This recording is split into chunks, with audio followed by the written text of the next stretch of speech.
टुकड़े टुकड़े कर। उस दिन मेरी आत्मा बददुआ थी, तेरी माँ मर जाए, तेरी माँ मर जाए। मैंने उसको कर्स किया, आई कर्स्ड हिम, तेरी माँ मर जाए। पापा को मैंने बहुत दुख पहुँचाया। पापा को गली में बदनाम हो गए, आपके बेटे ने तो शादी कर ली लड़के से, लोग उनको ताना मारते थे। मेरे लिए फिल्मों में रोल नहीं होते थे, मेरे लिए फिल्मों में रोल क्रिएट किए जाते थे। क्या बात है। तब बॉबी डार्लिंग बनी। हाँ। एक टाइम ये था कि हम लोग तीनों मिलके पृथ्वी थिएटर चिकन दंसक खाने जाते थे। अच्छा। और मैं सोती रही। जब मेन इवेंट स्टार्ट हो गया जिसके लिए हम गए थे, तभी मैं उठते ही रेडी नहीं थी। मैंने बोला मुझे नहीं जाना, मुझे नींद आ रही है, मुझे सोने दो। जूती, हाँ, मेरी प्राइवेट पार्ट पर उसने जूता मारा था, उतनी तेज पैर फेंक भी जाती थी। वहाँ पे उनकी कलीग उनको टॉन्ट करती थी, मिसेस शर्मा आपके पास ढंग के कपड़े भी नहीं है, ये शादी ने क्या दिया मुझे, क्यों मैंने ये शादी करी, किसके लिए ये सब था, सब कुछ सेक्रीफाइस किया, अपने शरीर के रंग को बदल दिया, अपने माँ बाप की परवाह नहीं की। गुस्सा हो गई जब मैंने मीडिया में बहुत पता चल गया, तो मैंने इंटरव्यू दे दिया। हाँ था, तो क्या था, हाँ, फैक्ट बोला। तो फैक्ट बोला कि यार मेरे को तो ऐसी उम्मीद नहीं थी, ऐसा नहीं करना चाहिए था, मेरी कितनी बदनामी होगी सारी क्रिकेट टीम में, ये वो।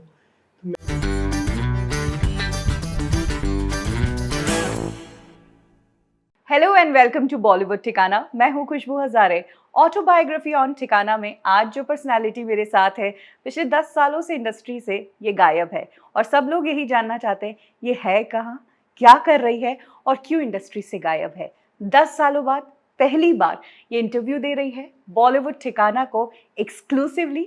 तो इनसे जानेंगे कि ये पिछले 10 सालों में कहाँ थी, क्या कर रही थी और वापस कब आ रही है।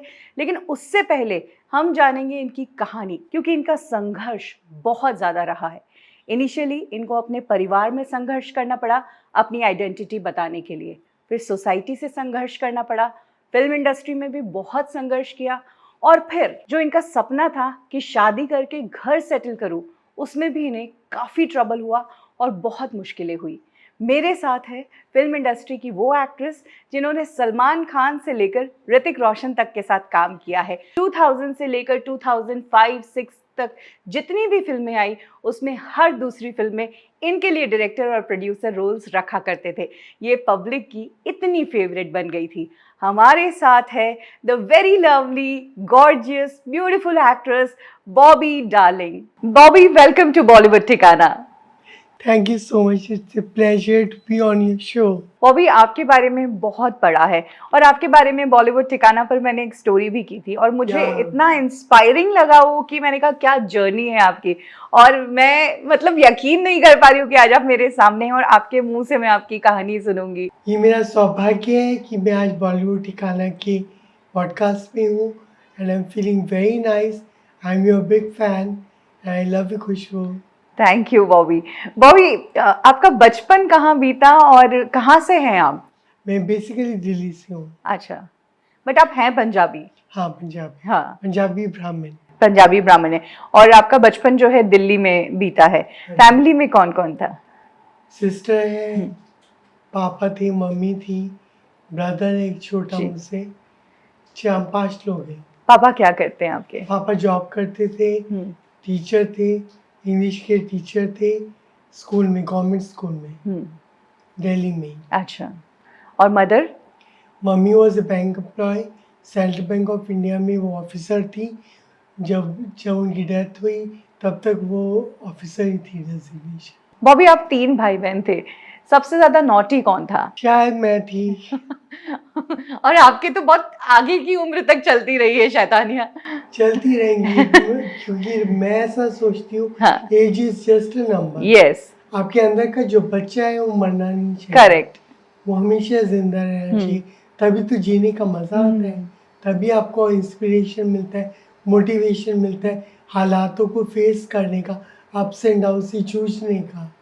आप पढ़ाई में कैसी थी? बहुत अच्छी नहीं थी। नहीं थी? I was a bad student. वो भी गलत डिसीजन लिया था क्योंकि मैंने साइंस को चूज़ किया था अच्छा, 12th में, ओके। फिर तो मैं कर नहीं पाई क्लियर। मेरी कंपार्टमेंट आ गई थी 11th में, 12th में मैं फेल हो गई। फिर आपने वापस नहीं लिया? नहीं, मुझे नहीं पढ़ना था। मैंने पापा को बोला, मैंने बोला मुझे नहीं पढ़ना, तो पापा डंडा लेके पीछे भागे। हाँ, "बेटी, क्या करेगा? आवारागर्दी, क्या करोगे? भीख माँगोगे?" ये वो ताने मारने जैसे होते हैं टीचर, यस। स्ट्रिक्ट। हुँ, और बीइंग अ टीचर सन मुझे काफ़ी मेरे ऊपर प्रेशर था मम्मी-पापा दोनों की वजह से। हुँ।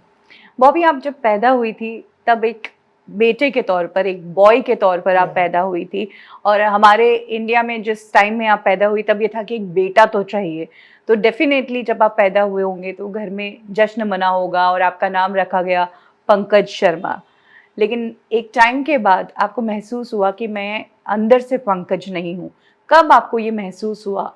8th स्टैंडर्ड में मुझे 8th क्लास में लग गया था कुछ तो अलग है, हुँ, कुछ डिफरेंट है। मेरी फीलिंग्स, मेरे को कंफर्टेबल नहीं लगता था लड़कों के साथ खेलना, क्रिकेट खेलना या ये वो। किसी में कोई इंटरेस्ट नहीं था मुझे। मुझे लड़कियों के साथ गेम खेलने में इंटरेस्ट था। मुझे लगता था कि मैं ये मेरा अड्डा है। ये जो उम्र होती है, जिस उम्र की आपने बात की है, Yeah. तब प्यूबर्टी की एज होती है Yeah. और आप पहचानना शुरू करते हो कि आप कौन हो। तो Yeah. जब आपकी प्यूबर्टी आई तो एज़ अ बॉय आपके दाढ़ी मूँछ आने शुरू हुए होंगे, लेकिन आप अंदर से लड़की वाली फीलिंग होती थी मुझे आपको। लगता था कि एक लड़की की आत्मा मेरे अंदर है। I am trapped in A wrong body. Okay, ये चीज़ आपको अंदर खुद पता थी, बाहर किसी को नहीं पता हाँ, थी। बाहर किसी को नहीं पता। Not even your sister and no, brother. No, no. तो इस आइडेंटिटी को आपने कब तक छुपा के रखा और कैसे छुपा के रखा? थोड़ी एक्टिंग करनी पड़ती थी लड़के वाली, हुँ, लड़कों की तरह बोलना ए, हुँ, ये थोड़ी आवाज़ निकालनी पड़ती हुँ, थी कि लड़कों जैसे लगे। और थोड़ा-सा अपने आप को कॉन्फिडेंट वे हुँ। में प्रेज़ेंट करना पड़ता था। स्ट्रॉन्ग दिखाना। मुझे लगता था जब गली में मैं यूनक्स को देखती थी, उनकी टोली को, हुँ। मुझे लगता था कहीं इन्होंने मुझे देखकर पहचान लिया कि ये अच्छा, कुछ अलग है, तो कहीं मुझे उठा के ना ले जाए। अच्छा। क्योंकि बचपन में मम्मी बोलती थी, जब मैं सिस्टर की हुँ, फ्रॉक पहन के डांस करती थी, हुँ। मम्मी का मेकअप लगाती, तो मम्मी बोलती थी, "वो टोली वाले आते हैं ना, तेरे को पकड़ के ले जाएँगे। अच्छा, be careful, hmm, don't put makeup, अच्छा, डोंट वियर हाँ। Sisters frock." लेकिन आपको वो चीज़ अच्छी लगती थी, पहन कर मुझे एक खुशी मिलती थी। खुशी मिलती मुझे थी। लगता था ये मैं हूँ। हुँ। तो कब आपने डिसाइड किया कि अब मैं और इस आइडेंटिटी को अंदर कैद करके नहीं रखूँगी, अब तो मैं फैमिली को बता दूँगी कि मैं ये हूँ? 10th स्टैंडर्ड में, 10th क्लास में। 10th में। कैसे हिम्मत जुटाई? मुझे लगा कि अभी क्योंकि कान का अंदर से जो अंदर की लड़की है, वो उस कैद से मुक्त होना चाहती थी। हुँ, वो मेरे को धिक्कार करती थी। हुँ, मुझे बोलती थी वो अंदर से कि I want to come out, should come out, hmm, enjoy your life. Hmm, तो धीरे-धीरे मेरा अट्रैक्शन जो था वो लड़कों की बॉयज़ तरफ। की तरफ होने लगा। हुँ, फिर एक फ्रेंड बन गया मेरा क्लास में। हुँ, उसके साथ मुझे अच्छा लगता था। जब वो एब्सेंट होता था मैं बहुत डिस्टर्ब हो जाती थी। हुँ। मुझे लगता था आज मेरा पूरा दिन बेकार ही है। तो क्या उससे अफ़ेयर था या जस्ट नहीं, एक अफ़ेयर फ्रेंडशिप? नहीं था, एक फ्रेंडशिप थी, एक फ्रेंडशिप थी, स्ट्रॉन्ग फ्रेंडशिप। Sweet friendship. हाँ। फैमिली में मम्मी-पापा को कैसे बताया? मम्मी को मैंने बताया था इनडायरेक्टली, तो मम्मी ने बोला नींबू खाना बंद कर दो। वो मुझे गौरी शंकर मंदिर है चांदनी चौक में, अच्छा। वहाँ पे साइकियाट्रिस्ट है। साइकियाट्रिस्ट के पास लेके गई। उन्होंने कुछ उलझे-उलझे सवाल पूछे। उन्होंने उन्होंने मुझे टच जब किया तो मुझे अच्छा नहीं लगा। हुँ, आई वाज़ वेरी अनकम्फर्टेबल। हुँ। तो आई टोल्ड मम्मी मैं नहीं आऊँगी अब यहाँ कभी। अच्छा। जैसे हूँ मैं ठीक उन्हें हूँ। लगा कि आपका दिमाग खराब हो गया है और वो अब बोले कि ये साइकोलॉजिकल प्रॉब्लम है। हाँ, सच में ये साइकोलॉजिकल प्रॉब्लम है, हाँ। पर एक जिस्मानी प्रॉब्लम भी है। अच्छा। और फादर का क्या रिएक्शन था? पापा को नहीं बताया मैंने, मार पड़ती हो तो मेरा मर्डर कर देते। हुँ, मैंने उनको नहीं बताया। उनसे मैं बहुत डरती थी। हुँ, उन्होंने अपनी इमेज हमेशा से ऐसे बना के रखी हुँ। थी, कुछ भी हो जाए, कुछ टूट जाए या कुछ हो जाए, अच्छा फिर डंडे ही पड़ते थे। अच्छा, तो आपको डर थप्पड़ था? कोई भरे बाजार में भी थप्पड़ मारते थे, मम्मी को भी, क्योंकि बहुत शॉर्ट टेम्पर थे। अच्छा। और टीचर का रुबाब जी। हर जगह वही था। तो वो जो मेरी आई थिंक अपब्रिंगिंग मेरे पेरेंट्स को समझ नहीं आया कि इसको हैंडल कैसे करें। करेक्ट। मिडिल क्लास सोसाइटी में, और उस जमाने में जबकि आप बात करिए तब ये था ही नहीं। हाँ। तब या तो मेल्स होते थे या फीमेल्स होते थे, और इस कम्युनिटी को पहचान नहीं दी गई हाँ। थी, इसीलिए। या फिर जब धीरे धीरे फैमिली में पता चला, तो कहते ना कि लोग सोशली फिर आपसे दूरियां बना लेते कि अरे इसका बच्चा तो ऐसा हो गया, तब इस चीज को बहुत नहीं अजीब मानते थे। तभी ऐसा कुछ नहीं हुआ था। हाँ बोलते बड़े ज़रूर थे, तेरी हरकतें लड़कियों जैसी है, तू लौंडियों के साथ ही खेलती है, हमेशा हमेशा लौंडियों के साथ ही खेलेगा। ऐसे ऐसे गली के लोग बात करते थे। फिर आपने पब्लिकली लड़की जैसे तैयार होना कब शुरू कर दिया? जब मैं बॉम्बे आई। जब बॉम्बे आए। दिल्ली लेकिन में? दिल्ली में भी किया था, हल्का हल्का मेकअप करना। और फिर जैसे सीपी जा रहे हैं, वहाँ पे हमारे कम्युनिटी के LGBTQ कम्युनिटी का ग्रुप आता था। अच्छा। सेंट्रल पार्क था वहाँ कैसे पे। उन लोगों से कनेक्ट किया आपने? कनेक्ट अपने आप ही हो गया। अच्छा। कोई कहीं मिला तो उन्होंने बोला कि हम लोग इकट्ठे होते हैं सेंट्रल पार्क में, सीपी में, और वहाँ मिलते हैं हर संडे को, संडे इवनिंग को। तो एक दूसरे से अपनी व्यूज़ एक्सचेंज करते हैं, बातें होती हैं। फिर कोई अगर किसी को पसंद करे दोस्ती के लिए तो आगे मूव ऑन करते हैं वो लोग। आपने घर छोड़ दिया था अपनी इस आइडेंटिटी को बाहर नहीं, लाने तब के तक लिए? नहीं छोड़ा। तब तक नहीं छोड़ा था, तो घर में मतलब एक तरह से देख लिया था घर वालों ने कि अब ये ऐसी है। हाँ ठीक है। और नाम आपने तब चेंज कर लिया था, पंकज शर्मा से पाखी? पंकज ही था। पंकज ही था, लेकिन आप तैयार लड़की जैसे और हल्का बहुत मेकअप करने लग गए थे। मेकअप करना, लेंसेज पहनना, बालों को कलर कर लिया, ब्लीच कर लिया। हाँ। मतलब I wanted to look different always. अच्छा। कपड़े भी मेरे कलरफुल होते थे। हाँ। कलर शर्ट, कैंडी कलर्स, ये सब सोबर कलर के कपड़े मैंने कभी नहीं पहने, आज तक नहीं पसंद। अच्छा। मुझे पसंद ही नहीं है। हाँ। मुझे लगता है कलर्स अगर लाइफ में नहीं है तो काहे की लाइफ, करेक्ट। क्या जिंदगी है बिना रंग की। तो गुलजार साहब की मैं बहुत बड़ी फ़ैन हूँ। उनके गीतों को सुन सुन के, उनकी गज़लों को सुन सुन के, उनके लिरिक्स को, उसने मुझे लगता है मेरी जो आवाज़ मुझे थी ना, वो लता मंगेशकर थी। उनके जो गाने हैं उनसे मैं बहुत ज़्यादा रिलेट करती थी। हाँ, 70s और 80s की गाने अच्छा। मेरे फेवरेट थे। मेरी फेवरेट एक्ट्रेस थी परवीन पॉपी और ज़ीनत अमान। क्या बात। मैं उनकी कोई भी फिल्म देखने के लिए ऐसे तड़पती थी कि मेरे को फिल्म देख के जाओ। हाँ। मुझे ये देखती अली बाबा 40 चोर आई थी। हाँ। मेरे को ध्यान है हमारे घर के पास अशोक विहार में एक सिनेमा था, दीप सिनेमा। तो मैंने बोला पापा मुझे ये फिल्म देखनी है, ज़ीनत अमान है इसके अंदर। मुझे जब वो परफॉर्म करती थी वो गाना या कोई भी सीन को, मुझे लगता था ये मैं हूँ। अच्छा।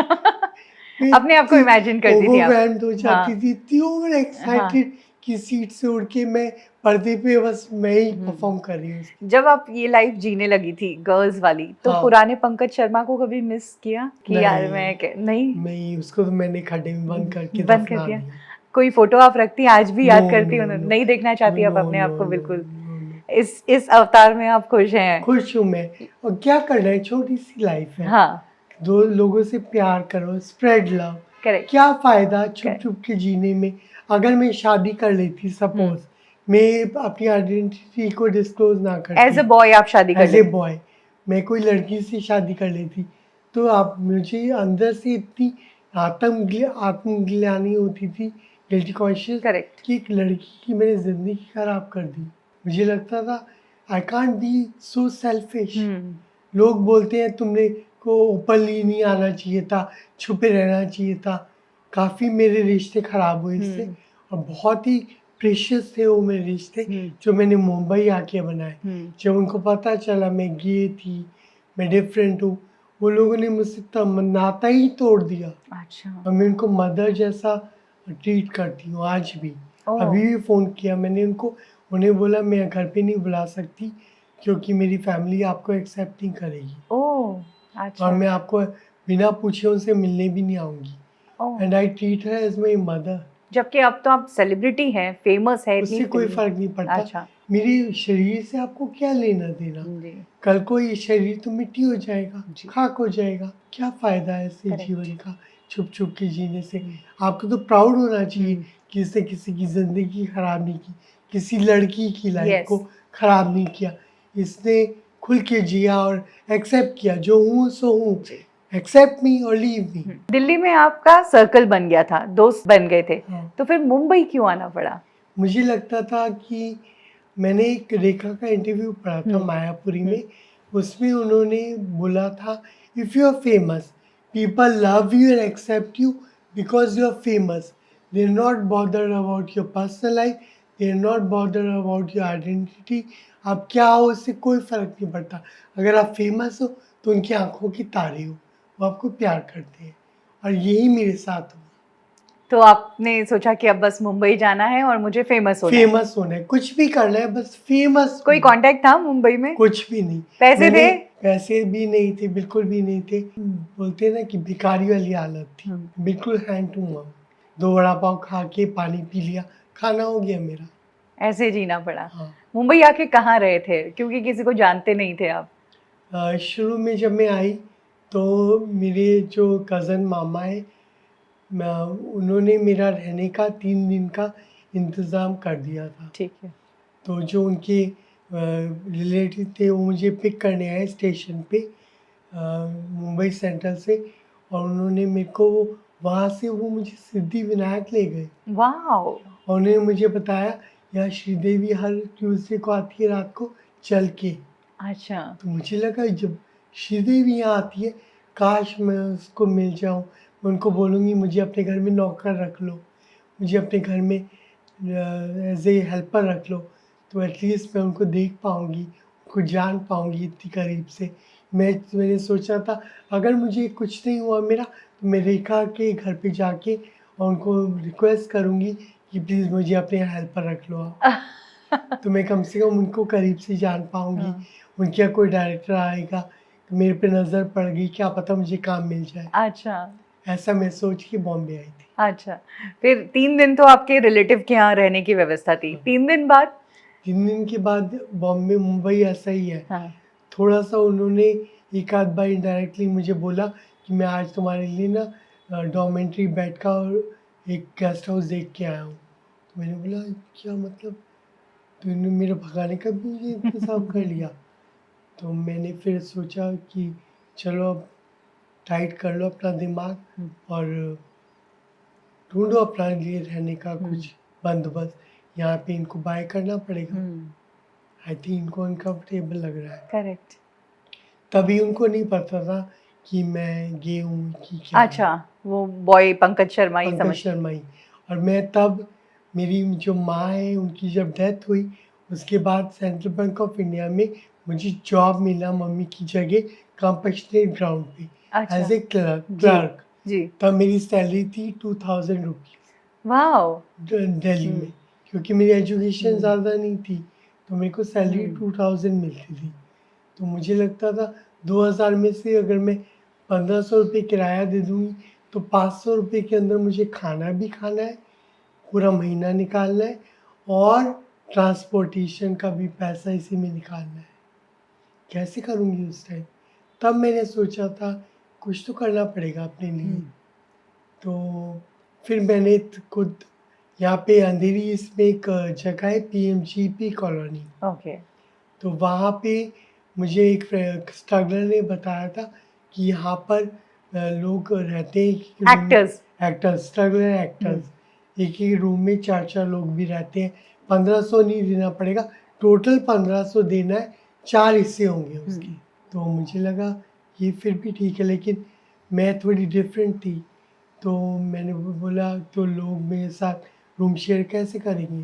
ये मुझे पता था शुरू हुँ, से। तो मैंने बोला नहीं, रहूँगी तो अकेली, भले ही 2 वड़ा पाव खा के पानी पी लूँगी, अच्छा। तो फिर चलेगा। आपने सेपरेट खुद के लिए लिया घर। खुद सेपरेट लिया। बॉबी, ये सच है कि इनिशियल डेज़ में जब स्ट्रगल आप कर रहे थे और इतनी इनकम नहीं थी, तब आप एक बार डांसर भी बने थे? हाँ, ये क्या हुआ जब बैंक में जॉब करने लगी, हुँ, मेरा जॉब था रीजनल ऑफ़िस के अंदर। ओके।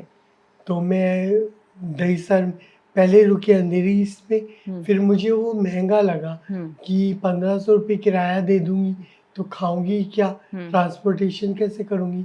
तो फिर मेरे मामा के एक फ्रेंड थे, उन्होंने दहीसर में एक फ्लैट लिया हुआ था रेंट पे। हम्म, तो मामा ने बोला तू इसको ज्वाइन कर ले, ओके, तो हाफ हाफ कर ला हम्म, रेंट, जो भी रेंट है। हम्म, पर दहीसर से चर्च गेट जाने में जो मेरी वाट लगती थी लोकल ट्रेन के अंदर, हम्म, सारे कपड़े आयरन करके पहनो हम्म, तो सब कचर पुचर हो जाते हम्म, थे। और फिर थोड़े रूड भी होते महाराष्ट्रियन लोग, हम्म, जो आदमी लोग होते हैं। तो मतलब मुझे बहुत अनकंफर्टेबल लगता था। हम्म, मुझे लगता था ये जर्नी कब ख़त्म होगी, अच्छा, नेवर एंडिंग थी। हाँ, क्योंकि बैंक में जॉब 10:30 से पहले पहुंचना पड़ता हाँ, था। फिर वहाँ से 4:30 निकलो, फिर 5 o'clock की लोकल ट्रेन पकड़ो, घर जाओ, कुकिंग वुकिंग करो, तो ऐसे टाइम निकल जाता था। हम्म, स्ट्रगल कब करोगे? हम्म, तब मुझे लगने लगा कुछ तो करना पड़ेगा, हम्म, स्ट्रगल करना है तो इनकम को बढ़ाना पड़ेगा। हम्म, तो क्या कर सकती हूँ मैं? हम्म, डांस का मुझे शौक था। अच्छा, तो जब मैं पीएमजीपी कॉलोनी में रहती थी, वहाँ पे मेरे ही फ्लोर पे 2 बार की डांसर्स रहती थी। अच्छा, वो थी हिमाचल से। हम्म, तो मैंने उनको बोला आप ये इतनी चमकी-चमकी कपड़े पहन के कहाँ जाते हो? बोलती हम बार में डांस करते हैं। मैंने बोला डांस तो मुझे भी आता है। हम्म, तो बोलती तुम भी आ सकते हो बार में, हम्म, हम मिलवा देंगे अपने अंदाज से। हाँ, जैसे चांदनी बार में दिखाया हाँ, गया था। हाँ, तो मुझे इंट्रोड्यूस किया उन्होंने वहाँ पे, और फिर मेरे को वहाँ पे बार में डांस का काम मिल गया। बट आप तो बॉय थे, हाँ, तो तो मैं आप, as a cross dresser hmm, makeup wake up करके, हाँ, मेरे साथ बल्कि वो लड़की जो बाहर की लड़कियाँ थी, हाँ, मेकअप रूम भी शेयर नहीं करती थी। अच्छा, वो बोलती मेरे को 0 वॉट के बल्ब के नीचे गंदे स्टिंकिंग टॉयलेट के अंदर जहाँ पॉटी, सुसु ये सब पड़ा हुआ है, हम्म, वहाँ बैठकर वो कम्बोर्ड की सीट को मैं बिछाती थी, उस पे बैठ के वहाँ मिरर लेके और जैसे-तैसे मेकअप आता था वो करती थी और अपने आप को थोड़ा-सा प्रेज़ेंटेबल बनाती थी। और कितनी सैलरी मिलती थी आपको? सैलरी नहीं थी वहाँ, जो टिप मिलती थी? जो टिप आएगा, जो हाँ, पैसा उड़ेगा उसमें 70 उनका या 60 उनका, 40 आपका। अलग-अलग बार में डांस किया फिर मैंने। वापस कभी गए नहीं वहाँ पे? नहीं, यहाँ गई हूँ देखने, गए हो? अपने फ्रेंड्स को लेके। हाँ, मेरे एक्टर फ्रेंड्स थे, हाँ, हाँ, उनका नाम भी किस नहीं एरिया मुझे, में था मुंबई में? खारडाना। ओके, हाँ, इट वाज़ हाँ, वेरी नाइस। हाँ, एक अच्छा फैमिली जैसा बन हाँ, गया था। पर लड़कियाँ शुरू में अनकंफर्टेबल थी मेरे साथ, हाँ, मेरे कस्टमर के सामने डांस नहीं करना। अच्छा, उसका वो जो पैसा है तेरे, अगर तूने डांस किया, जो पैसा तेरे ऊपर उड़ेगा मेरा है। हम्म, फिर मैं क्यों नाचूँ उनके हम्म। सामने?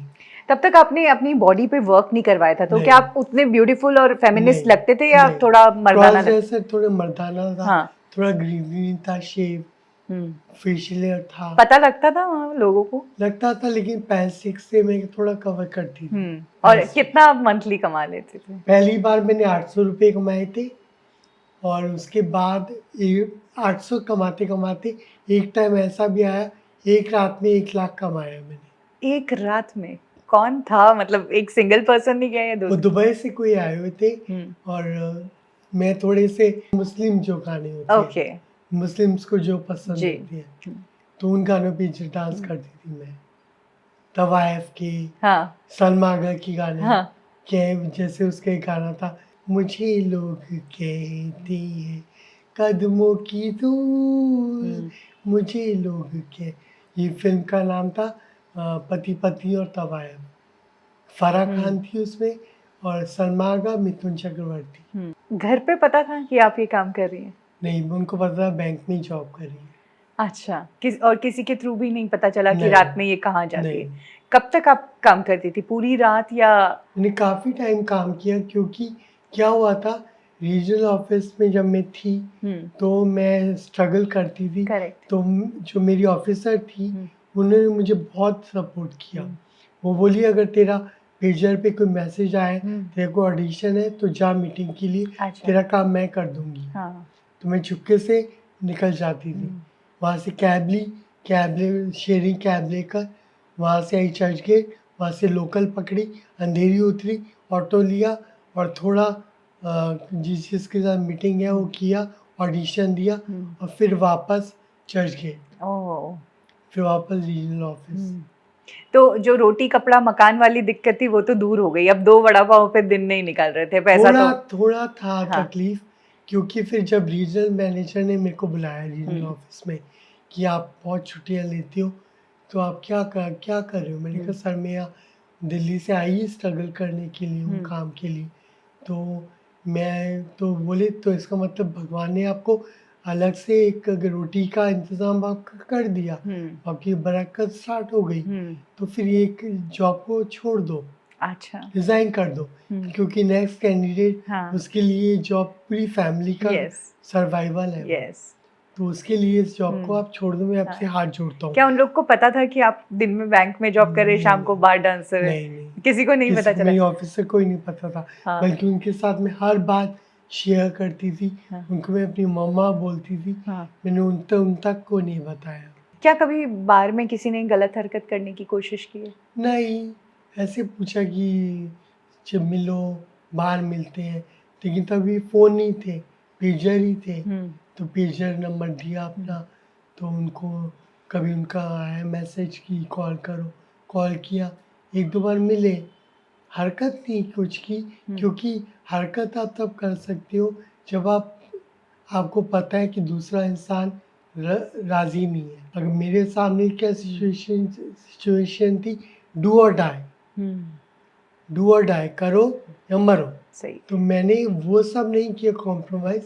हाँ, थोड़ा बहुत जैसे बार के अंदर ये कल्चर है, थोड़ा दिखाओ तभी वो पैसे उड़ाएँगे। हुँ, थोड़ा प्यार दिखाना हुँ, कि हाय आप कल नहीं आए, मेरा मन नहीं लगा, मेरा बर्थडे आ रहा है, मेरा बर्थडे सेलिब्रेट करना है, थोड़ा पैसा उड़ाओ ना, थोड़ा उधार दो ना, कल मेरी कलेक्शन अच्छी होगी, मैं आपका पैसा वापस कर दूँगी।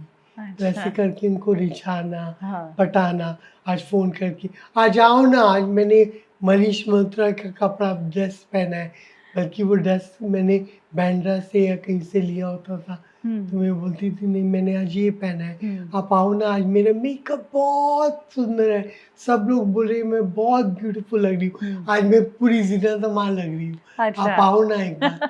तो ऐसे करके उनको रिझाना पड़ता था, आप आओगी ना, फिर मैं आपके साथ खाना खाने चलूँगी, अच्छा।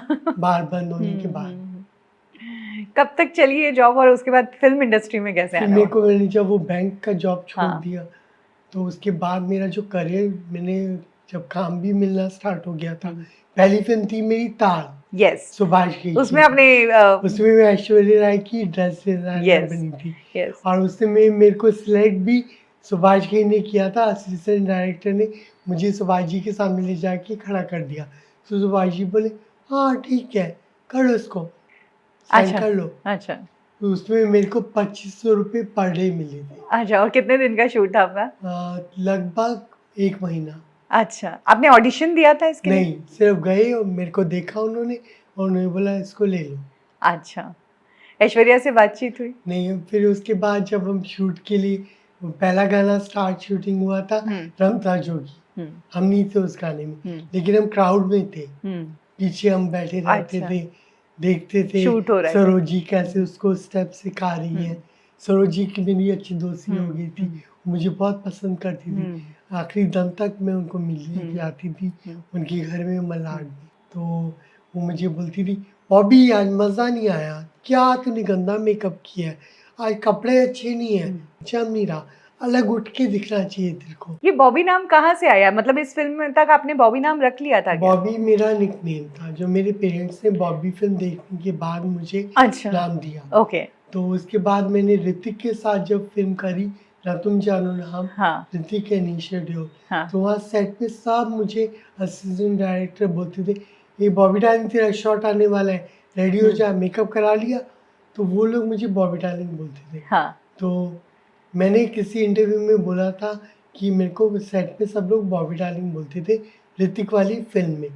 तो जो जर्नलिस्ट था उन्होंने लिख दिया, ऋतिक रोशन ने बॉबी डार्लिंग को नाम दिया। यही है इंटरनेट पर। तो ये थोड़ा सा ऊपर नीचे हो गया। अच्छा, और जो भी ये फिल्म तो उनके साथ ही कर रही थी ना। क्या ये सच है कि जब आप इंडस्ट्री में आ रहे थे तो इंडस्ट्री के लोगों ने आपको सजेस्ट किया कि अब तुम नाम अपना कुछ अलग रख दो, नहीं नहीं बॉबी चिकना नहीं या नहीं ऐसा कुछ? नहीं नहीं। और जब मैं सुभाष जी के लिए मेरा पहला सीन था ऐश्वर्या के साथ, हाँ, उस टाइम मेरी पूरी मतलब वाट लगी हुई थी, क्योंकि उसका ब्रा को मुझे बंद करना था। गाना स्टार्ट होता है, जंगल में कोयल बोली कुकू कू, हाँ, फ्रेम ओपन होता है हाँ, और कैमरा से मूव होता है आगे। ऐश्वर्या खड़ी है बिल्कुल मॉडल बन के, और मैं पीछे जाकर उनको उनकी ब्रा को टक करती हूँ। ब्रा जैसा ब्लाउज था उसको टक करती हूँ। मेरे हाथ ऐसे काँप रहे थे, मुझे लग रहा था ये तो मिस वर्ल्ड है और कहाँ इसके साथ में खड़ी हूँ, क्या मेरी किस्मत। तो मैंने बोला कहीं इनको नखून ना लग जाए, इनको हाथ ना मेरा कुछ ऐसे। मैं काफ़ी कॉन्शियस थी। तो उसके बाद मुझे नीता लुला थी उनकी ड्रेस डिज़ाइनर, उन्होंने मुझे कंफर्टेबल किया। फिर उन्होंने ऐश्वर्या के साथ में बैठकर नीता लुला, ऐश्वर्या, मिकी कॉन्ट्रैक्टर, हम सब बातें करते थे। तो मतलब वो जानते थे, मैं बातें करती थी मुझसे कि तुम कहाँ से आए हो, क्या करते हो, कहाँ रह रहे हो, कौन है फैमिली में। ये नीता लूला मेरे को काफ़ी कंफर्टेबल किया। शायद उसको दिख गया होगा मैं थोड़ी कॉन्शियस हूँ। करेक्ट। और ऐश्वर्या भी मुझसे बातें करती थी। मैंने उसके साथ पहली पिक्चर क्लिक करी थी, एक छोटी सी चेयर पे वो बैठी हुई थी, तो मैं उनकी चेयर में कोने पे बैठ गई। अच्छा, हैंडल पे जो होता है। हाँ, हाँ। Click the picture. Oh wow. मेरे पास है वो पिक्चर हाँ। आज। वो जो ओपनिंग सीन था वो यही था कि मैं उनका ब्लाउज टेक कर रही हूँ, ब्रा ब्लाउज, और वो सीन ओपन होता है, जंगल में कोयल बोली कुकू कू। मैं लेफ्ट में खड़ी हूँ, राइट में मेकअप पहना है, लेफ्ट में खड़ी हूँ। तो वो जो लेकिन हमने शूट किया ऑलमोस्ट 1 मंथ, पैसे मिले पर डे 2500। वाओ। लेकिन जब फिल्म देखने गई इतने मन से कि ताल में मैं आंखें बंद करो गई, मैं तो गायब, कहाँ गई, लिंकन मिस करेक्ट।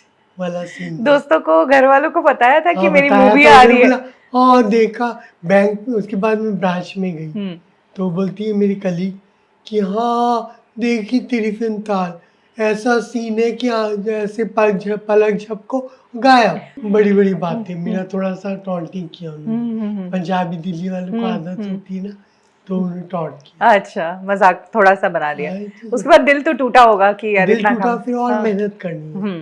फिर मेरे को एन चंद्रा के यहाँ से कॉल आया। ओके। एन चंद्रा ने ये पता चला वहाँ पे कास्टिंग चल रही है। ना तो पहले सोशल मीडिया था, कुछ ना नहीं। फ़ोन थे, बस पेजर था। तो स्ट्रगल से पता चला एन चंद्रा की कास्टिंग चली है स्टाइल फिल्म की। तो मैं वहाँ गई, तो उन्होंने जब मैं उनके ऑफ कैबिन में गई तो उन्हें बोला क्या नाम है तुम्हारा? मैंने बोला बॉबी डार्लिंग। ओ बॉबी डार्लिंग, तुम्हारे लिए तो रोल नहीं है, लेकिन तुम्हारे लिए रोल निकालना पड़ेगा। अच्छा। करता हूँ कुछ, अच्छा। करता हूँ। ऐसे मुझे रोल मिला। मुझे ज़्यादातर फिल्मों में हाँ। खुशबू ऐसे ही रोल मिले। मेरे लिए रोल नहीं हुआ करते हाँ। थे। मैं जब जाती थी वहाँ पहुँचती थी, मेरा ऑरा, मेरी हाँ। बात करने का तरीका, मेरा शायद कोई स्टाइल, हाँ, कुछ लोगों को बोलापन पसंद आता था। लोगों को पसंद हाँ। आता था। वो बोलते कुछ ना कुछ करो, इसको डालो फिल्म में। हाँ, और फिर स्टाइल फिल्म भी सुपर हिट हुई थी, सारे सुपर हिट नए हुई। चेहरे थे, शर्मन वहाँ जोशी पे एंड साहिल मुनमुन खान। सेन के साथ यस। मेरी दोस्ती हुई। हाँ, यहाँ से आपको एक दोस्त मिली, रिया सेन और मुनमुन सेन। हाँ, Munmun Sen was like my second home, like a family to me. She was so motherly to me, very nice, very humble, very very loving, and Riya also very nice, was very nice to me.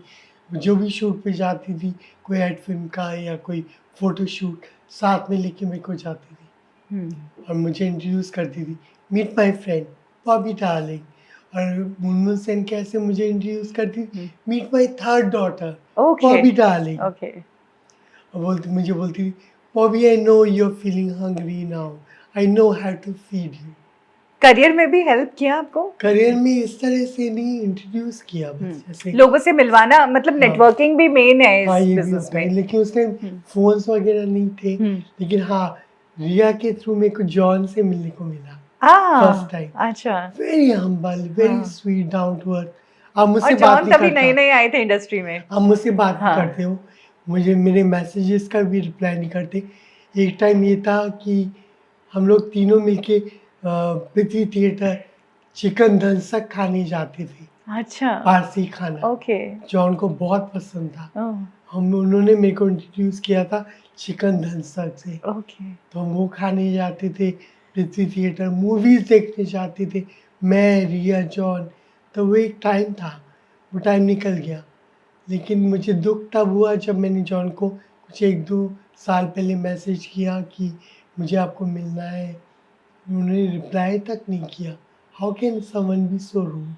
ओह, मतलब rare चीज़ है, वरना John तो मतलब acknowledge तो करना चाहिए हाँ, ना। हाँ। रिक्शे वालों को आप बातें करते हाँ, हो, वही कि जो जॉन इज़ पुराने इतने दोस्त हम्बल है। जिन्होंने आपका साथ दिया उस टाइम, हुँ। आपके आपके साथ खड़े रहे, उनको आप एक्नॉलेज भी नहीं करना चाहते। एक्नॉलेज की तो बात छोड़ो, रिप्लाई तो कर दो at least, I am busy, will meet you some other time. ऐसे कर दो, मैं कोई आपके घर पे आके आपकी गोदी में बैठ रही हूँ। हुँ। ठीक है, जॉन होगी अपने घर के हो, मैं भी बॉबी डार्लिंग हूँ। रिया के साथ आपकी दोस्ती अच्छी थी, लेकिन एक टाइम आपके दोनों को लेकर खबर भी आई, आपने इल्ज़ाम लगाया कि रिया ने आपको नींद की गोलियाँ दे नहीं, दी नहीं, और वो सब। वो क्या था, हुँ, वो एक मज़ाक था। हुँ, मज़ाक में जैसे आपको मैं कोक दे रही हूँ हाँ, और मैंने उसमें आपको लूज़ मोशन की कोई हुँ, मेडिसिन डाल के दे दी हुँ, कि देखते हैं, मज़ा आएगा, कुछ हुँ, करते हैं। हुँ, जलवा, इसको हुँ, मधुर भंडार का बोलते हैं जलवा। हुँ। जलवा है, अच्छा, बॉबी तेरा जलवा है। हाँ, पेस्ट्री के टाइम में हाँ, मुझे ऐसे बोलते थे हाँ, वो, बॉबी तेरा जलवा है, तू बस छा जा। हाँ, डायलॉग ऐसे बोल जैसे मक्खन मलाई खा रही है। हाँ, तो मैंने ट्रैफिक सिग्नल के टाइम भी उन्हें मुझे गेस्टेड बेल्स के लिए बुलाया, हुँ, 1 दिन के शूट के लिए, and he paid me also for that. And मैंने वो सीन इतना बेहतरीन किया, सब लोगों ने क्लैपिंग किया मेरे लिए। हुँ। मुझे मुनमुन से मिलवाने वाली थी कुनिका। ओह! Kunika was very nice to me. Hmm, Still, she is my friend. Okay. Very humble, hmm, very grounded, hmm, very helpful. हुँ, वो मुझे बोली पेस्ट्री के सेट पे, बॉबी तू कहाँ रहती है? मैंने बोला उशीवारा। कहती मैं भी लोखंडवाला रहती हूँ। कहाँ रहती है? अपना घर है। मैंने बोला नहीं, रेंट पे है। बॉबी, बैग बोरो स्टील, सबसे पहले घर खरीद, अच्छा, कब तक रहेगी रेंट पे? Correct. Bag borrow steal, hmm, by own house, hmm, चाहे एक कमरे का घर हो, तेरा खुद का होना चाहिए। उसने मेरे कान में ये डाला दिमाग में, हुँ। तब मैंने अपना पहला एक 1 रूम किचन का फ्लैट खरीदा। क्या बात है! अभी भी है वो मेरे पास। हाँ, फर्स्ट हाउस इन मुंबई। मतलब कोनिका कहाँ एक टाइम पर इधर-उधर का रहना चौल पड़ा के था चौल अंदर के अंदर। और अब धक्के खुद का खाने, घर। अब खुद का। हाँ।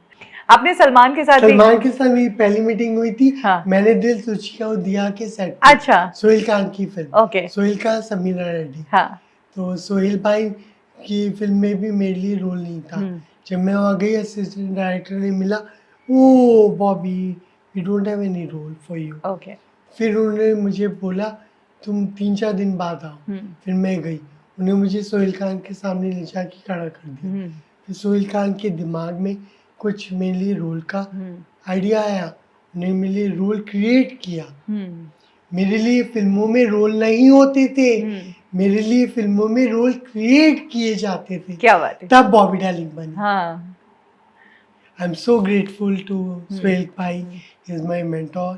और जब स्टाइल का ट्रायल हुआ था हुँ, गेटी गैलेक्सी में, हुँ, वहाँ पे इस ट्रायल के टाइम एकता कपूर और तुषार आए थे अच्छा, ट्रायल देखने ओके, स्टाइल का। हाँ, मैंने उनको नहीं मिली, उन्होंने फिल्म में देखा मुझे एकता कपूर मैम ने, और फिर वहाँ से उन्होंने अपने असिस्टेंट को बोला कि इसको कॉल करो, हमारे हुँ, पास जो सीरियल मैं स्टार्ट कर रही हूँ जी हुँ, टी वी के लिए, कितने कूल है हम। Hmm, she call me for that serial. अच्छा, तब मेरे को पेमेंट मिली थी उसमें 2000 per day, wow!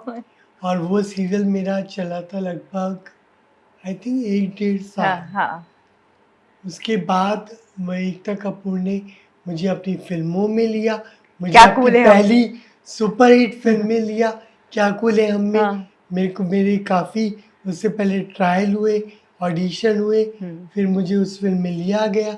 Central character yes, मेरा था yes, Kiran, yes. Bobby darling, hottie naughty Bobby darling. वो मेरे जो सीन आता था हाँ, उसके साथ बैकग्राउंड में एक ट्यून भी बजती थी, दैट वाज सुपर्ब। उस टाइम में जितनी भी फिल्में आ रही थी, हर दूसरी फिल्म में आपके हाँ, लिए मैं रोल थी। था, मतलब छा गए थे रोल आप। नहीं था, हाँ, मैं रखते जाती थे। थी और उनको बोलती थी हम्म, डायरेक्टर साहब को कि प्लीज मेरे लिए रोल हाँ, क्रिएट करो ना, I want to be part of this film, hmm, चाहे पैसे मत देना, हम्म, रोल दे दो, हम्म। लेकिन पैसे भी देते थे। तो आप सक्सेसफुल हो रहे थे, पैसा भी कमा रहे थे, पॉपुलर भी हो गए थे, तो क्या ये वजह थी रिया सेन से झगड़े की, या मतलब ये किस नहीं वजह से दोनों के बीच नहीं, प्रॉब्लम्स झगड़ा आई? ऐसा कोई झगड़ा नहीं हाँ, था, मिसअंडरस्टैंडिंग हो गई थी। जर्नलिस्ट थे एक मेरे फ्रेंड, मैंने उनको ऐसे मजाक में बोल दिया हम्म, कि रिया मुझे ऐसे अपने साथ एज एन एस्कॉर्ट लेके गई बड़ौदा, हम्म, बड़ौदा या कहीं तो गए थे हम हम्म, गुजरात में। तो वहाँ पे उन्होंने मेरे को रात को, मैंने उनको बोला मैं साइट सीइंग करने जाऊँगी, पार्टी करूँगी। हम्म, तो उन्होंने मुझे नींद की आधी टैबलेट खुद खाई, हम्म, आधी मुझे दे दी। हम्म। ये हुआ फिर, अच्छा। और मैं सोती रही। जब मेन इवेंट स्टार्ट हो गया जिसके लिए हम गए थे, तभी मैं उठते ही रेडी नहीं थी। मैंने बोला मुझे नहीं जाना, मुझे नींद आ रही है, मुझे सोने दो। Ria said what is this boy, shut up, get up, हाँ, go take shower, hmm, come with me. Hmm, So Ria was my friend. Hmm, She will be always my friend. She was very nice to me, very humble, very caring. The whole family, hmm, even Ria's dad, उनका हम्म, इंतकाल हो गया अभी, अभी। हम्म। He was also very loving to me. अभी contact में हैं आप? अभी हम लोग टच में नहीं है। मैं तो मैसेज कर रहे हैं एक दो बार, हम्म, पर उधर से कोई इतना अच्छा हम्म, मुझे फीडबैक नहीं मिला, हम्म, तो मेरा दिल टूट गया। हम्म, फिर मैंने भी मैसेज करने बंद कर दिए। हम्म, मैं ऐसी ही हूँ, to every action there is an equal and opposite reaction, hmm. Newton का थर्ड लॉ, करेक्ट। मैं उसको ही फॉलो करती हूँ। हाँ। अगर आप मुझे तवज्जो नहीं देंगे, हम्म, फिर मैं आपकी तरफ से दूर भाग जाऊंगी, हम्म, बाय, हम्म, खत्म। जहाँ इज्जत नहीं वहाँ क्या जाना। हम्म। बॉबी, आप फिल्मों में काम कर रहे थे, आप पॉपुलर भी हो गए थे, बॉबी डार्लिंग सबकी फेवरेट हो गई थी, हर दूसरी फिल्म में आप नजर आ रहे थे, लेकिन तब भी आप बॉय ही थे और ड्रेसिंग आप लड़की वाली क्रॉस करते थे, ड्रेसर क्रॉस ड्रेसिंग करते इज थे। The right word. Yes, cross dresser. Okay. फिर आपने अपनी बॉडी के अंदर भी काम करवाया, आपने जो फेमिनिस्ट लुक है उसके लिए सर्जरीज, और नहीं, वो भी वो। कोई सर्जरी नहीं करवाई। हम्म। फेस को मैंने कभी टच नहीं किया। ओके। मैंने सिर्फ हार्मोनल इंजेक्शन लिए, ओके। वो भी तब जब मेरे को सर्जरी करवानी थी। ये कब की बात है और किसके कहने पे, मतलब आपको कहाँ से पता चला कि ये होता है? मुझे ये तो मैंने देख लिया था, हम्म, काफ़ी कुछ तब थोड़ी इन्फॉर्मेशन आ गई थी हम्म, कंप्यूटर पे एंड ऑल, हम्म, कैसे होता है। डॉक्टर से भी मिली, ही टोल्ड मी। मैं दिल्ली में एक हॉस्पिटल है, सीताराम हॉस्पिटल, ओके। वहाँ पे गई, वहाँ के डॉक्टर को मिली।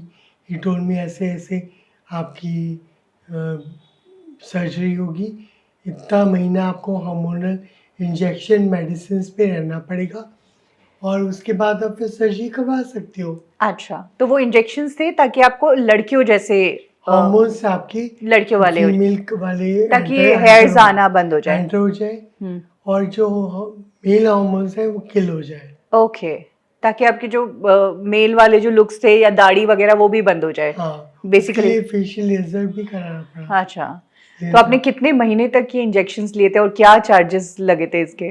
6-7 मंथ, चार्जेस याद नहीं है मुझे। अच्छा, 7 मंथ्स। तो दिल्ली से ही आपने ये नहीं, ट्रेन? फिर मैं बैंकॉक चली गई अच्छा, मेन सर्जरी के लिए। Okay.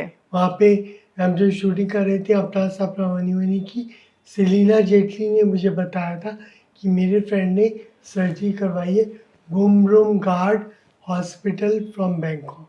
Okay. It's like a 7-star hotel. Oh. Just go there and lie down. They are going to look after you everything.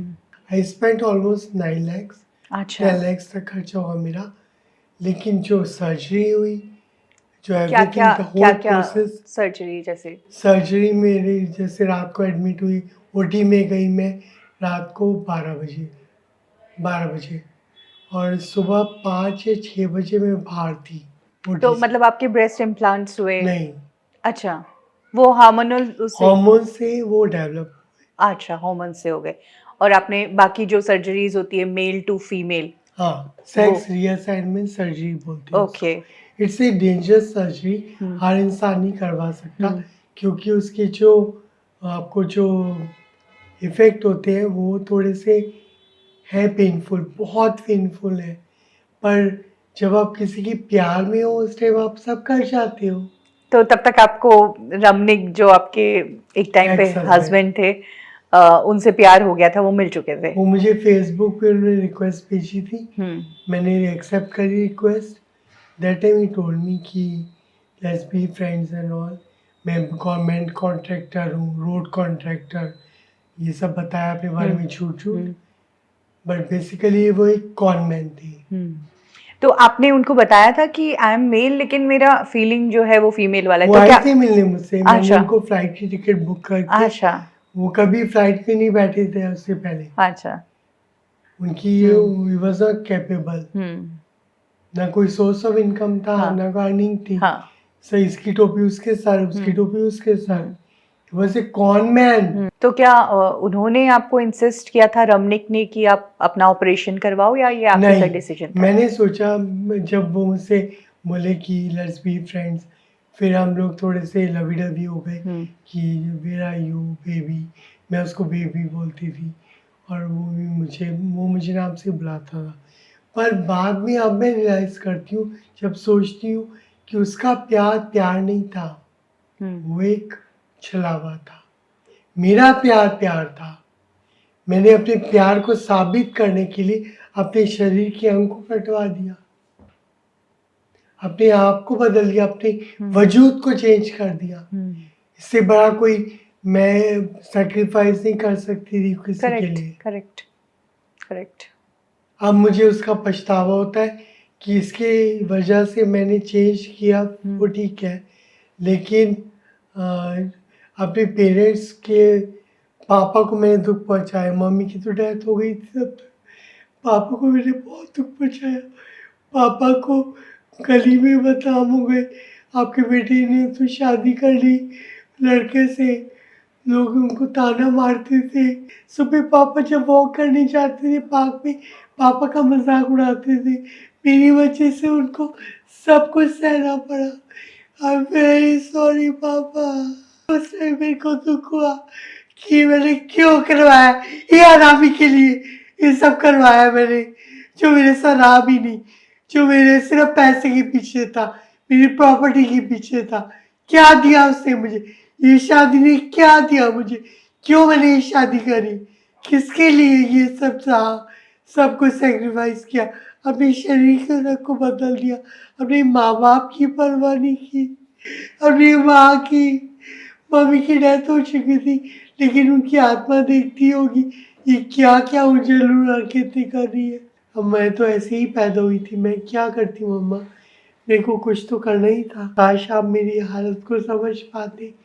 कोई भी एक ऐसा इंसान नहीं था जब मैं अपनी शादी तोड़ के वापस आई जिसने मुझे कंधा दिया हो कि तू ये आजा, मैं तेरे को गला लगाऊं, तुझे पुचकारूं, तुझे प्यार करूं, ये तेरा सर सहलाऊं, कि तू, तेरे को हिम्मत दूं, तेरे को मॉरल सपोर्ट दूं। किसी ने नहीं, सबने मजाक ही उड़ाया। तो ठीक है, वो जैसी मैंने किस्मत थी, मैंने गलतियाँ जो जो करी थी, अपने माँ बाप को दुख पहुँचाया, तो उनकी शायद कहीं ना कहीं बदुआ लगी होगी जो मैं आज इस हालत में पहुँच गई। आपने जिस शख्स से शादी की उसके साथ आपने कोर्टशिप पीरियड भी निकाला होगा, क्या उस वक्त आपको पहचान नहीं हुई कि इंसान गलत है? नहीं, वो मेरे से बहुत अच्छा था।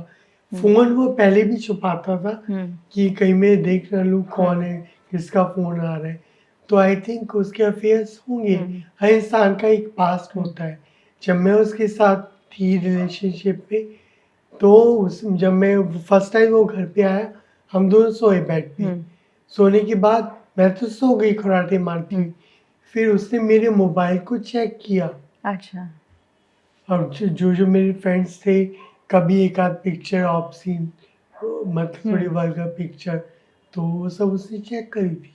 अच्छा, पुरानी कोई आपकी पूरी फोटो? तहकीकात करी थी उसने मेरे ऊपर, ओके। पूरी थीसिस लिखी थी। ओके। मैं उसकी पहले टारगेट थी, फिर उसने मुझे कॉल किया। ओह, जब आप ये सर्जरी करवाने गए थे तब आपके साथ कोई रिटर्न? अकेली नहीं गई, एक हाँ। फ्रेंड को ले गई थी दिल्ली से। हाँ। पर वो मुझे रात को ओटी में छोड़ के भाग गया प्रोस्टिट्यूट्स के साथ, पटाया। ओह। मैं बैंकॉक में बुम हॉस्पिटल घाट में? हॉस्पिटल की ओटी में पड़ी और वो पटाया में मस्तियाँ कर रहा है। मेरे को इतना शॉक लगा जब मैं उड़ा मुझे होश आया, एनेस्थीसिया का जो असर खत्म हुआ तो मुझे होश आया। मैंने बोला वो कहाँ है मेरा फ्रेंड? बोले वो तो he is not there. Then I called him, I said I am in Pattaya. मैंने कहा आप मुझे यहाँ छोड़ के अधमरी हालत में, जिसके लिए मैं इतना पैसा खर्च करके तुझे लेके आई, तेरे पे ट्रस्ट करके एज ए फ्रेंड, तू मुझे छोड़ के ही भाग गया पटाया। तो आप अकेली थी, दर्द में थी, कोई टेक केयर करने वाला भी नहीं था। कितने दिन आप हॉस्पिटल में रही और कब वहां से डिस्चार्ज आई हुई? वाज देयर, लेकिन मेरा जो नर्सेस थी, मेरा स्टाफ था जो, सब अच्छे? बहुत अच्छे थे। जब कोई ऐसी सर्जरीज करवाता है लोग इसे रिवील नहीं करते, लेकिन आपने तो खुद रिवील किया था कि मैंने सर्जरी करवाई है। आपको कोई उसमें नहीं दिक्कत करवाई है। हाँ। एक्सेप्ट मी और लीव मी। आप मुझे खाना नहीं दे रहे, आप मुझे रोजी रोटी नहीं दे रहे, आप मेरे मुंह में निवाला नहीं डाल रहे, आप सिर्फ मुझसे हमदर्दी दिखा सकते हैं, आप मेरे बारे में जान सकते हैं, मुझसे दोस्ती कर सकते हैं। अगर आप मेरे को, मैं आपको नहीं पसंद हूँ, ठीक है, आप अपने घर खुश, मैं अपने घर खुश। नहीं, बैंकॉक से मुंबई आके फिर बैंकॉक, आपने शादी कर ली? मुंबई नहीं है, दिल्ली। अच्छा, दिल्ली गए। दिल्ली से मैं फ्लाइट ली और उसके साथ भोपाल पहुंच गई। अच्छा। वहां भी उसकी वही हालत थी। मतलब थोड़ा थोड़ा मुझे उसे अवॉइड करना स्टार्ट कर दिया। और शादी आपने भोपाल में ही की थी? हाँ। और आपने अपना करियर होल्ड पे डाल दिया था क्योंकि आप नई जिंदगी शुरू कर रहे थे? नहीं, मेरी करियर थोड़ा सा उसमें डावाडोल हो चुका था। अच्छा। काम नहीं मिल रहा था। अच्छा। थोड़ी डिप्रेशन में भी थी। अच्छा। चिंता भी थी, रात को नींद नहीं आती थी, काम नहीं मिल रहा है, इतना काम किया है, लिम्का बुक पे नाम है, ऐश्वर्या के साथ काम किया है, शाहरुख के साथ काम किया, सलमान के साथ काम किया। शाहरुख के साथ मैंने फिल्म की चलती चलती, जब रेड चिली से मुझे कॉल आया, मैं तो शाहरुख ने मुझे मिले और रॉबिन भट्ट जिन्होंने स्टोरी लिखी थी, डायलॉग्स, और वो अजीज मिर्जा सब बैठे हुए थे। तो शाहरुख ने बोला, remember Bobby, I saw you in the trial of मैंने दिल तुझको दिया, you were very good in the film, Delhi वाले हो, वाह वाह। तो ऐसे करके एनकरेज मी। पर जब हमने वो फिल्म को शूट किया, उस टाइम मुझे ये एहसास होने लगा कि एक एक्टर बनने के लिए आपको ट्रेनिंग की ज़रूरत है, क्योंकि शाहरुख जिस तरह एक्टिंग करता है और जिस तरह वो मुझे एक्टिंग करके दिखाते थे, मेरे सीन्स को एक्ट करके एनेक्ट करके शाहरुख दिखाते थे, बॉबी ये सीन में ऐसा इमोशंस लाना है, ऐसे बोलना है डायलॉग को, ऐसे अपनी लाइनों की याद करो, ऐसे बोलना है, ये ऐसे हैंड मूवमेंट होना चाहिए, ऐसे फेस के अंदर थोड़ा दर्द होना चाहिए, ये डायलॉग बोलते हुए आँख में हल्के से आंसू होने चाहिए। तब मुझे मैंने सीखा कि ये एक्टिंग है। और मैं शाहरुख को ऐसे देखती रहती थी, मैं बोलती थी शाहरुख खान मुझे एक्टिंग सिखा रहा है, मैं तो जीरो थी। तो एक बार रॉबिन भट्ट ने मेरे को एक सीन दिया, उन्हें बोला आप ऊपर से भागते हुए आओगे, इतनी सारी सीढ़ियाँ उतरते हुए यहाँ पे दिलीप दुबे और रानी मुखर्जी को आके डायलॉग्स बोल रहे हैं। मैं वो रानी मुखर्जी के सामने आके वो लाइन ही बोल जाती थी। सो ऊपर जब सीन स्टार्ट होता था, मैं अच्छे से जाती थी ऊपर, स्टेयर्स क्रॉस करके नीचे आती थी, स्टेयर्स क्रॉस करके, और फिर मैं वो लाइन ही भूल जाती थी, क्योंकि उनका ऑरा ही ऐसा है कि मैं सब भूल जाती थी कि Rani Mukherjee, I am acting with Rani Mukherjee, I am acting with Shahrukh Khan. मैं डायलॉग्स ही भूल गई। इनिशियली इस मूवी में भी ऐश्वर्या राय थी, तो क्या आप उस वक्त थे मूवी में? ऐश्वर्या के साथ मैंने बस ताल की थी। तो मुझे लगा था मैं ऐश्वर्या को चलते में भी मिलूंगी, पर तब तो रिप्लेस हो गई, रानी की एंट्री हो चुकी थी।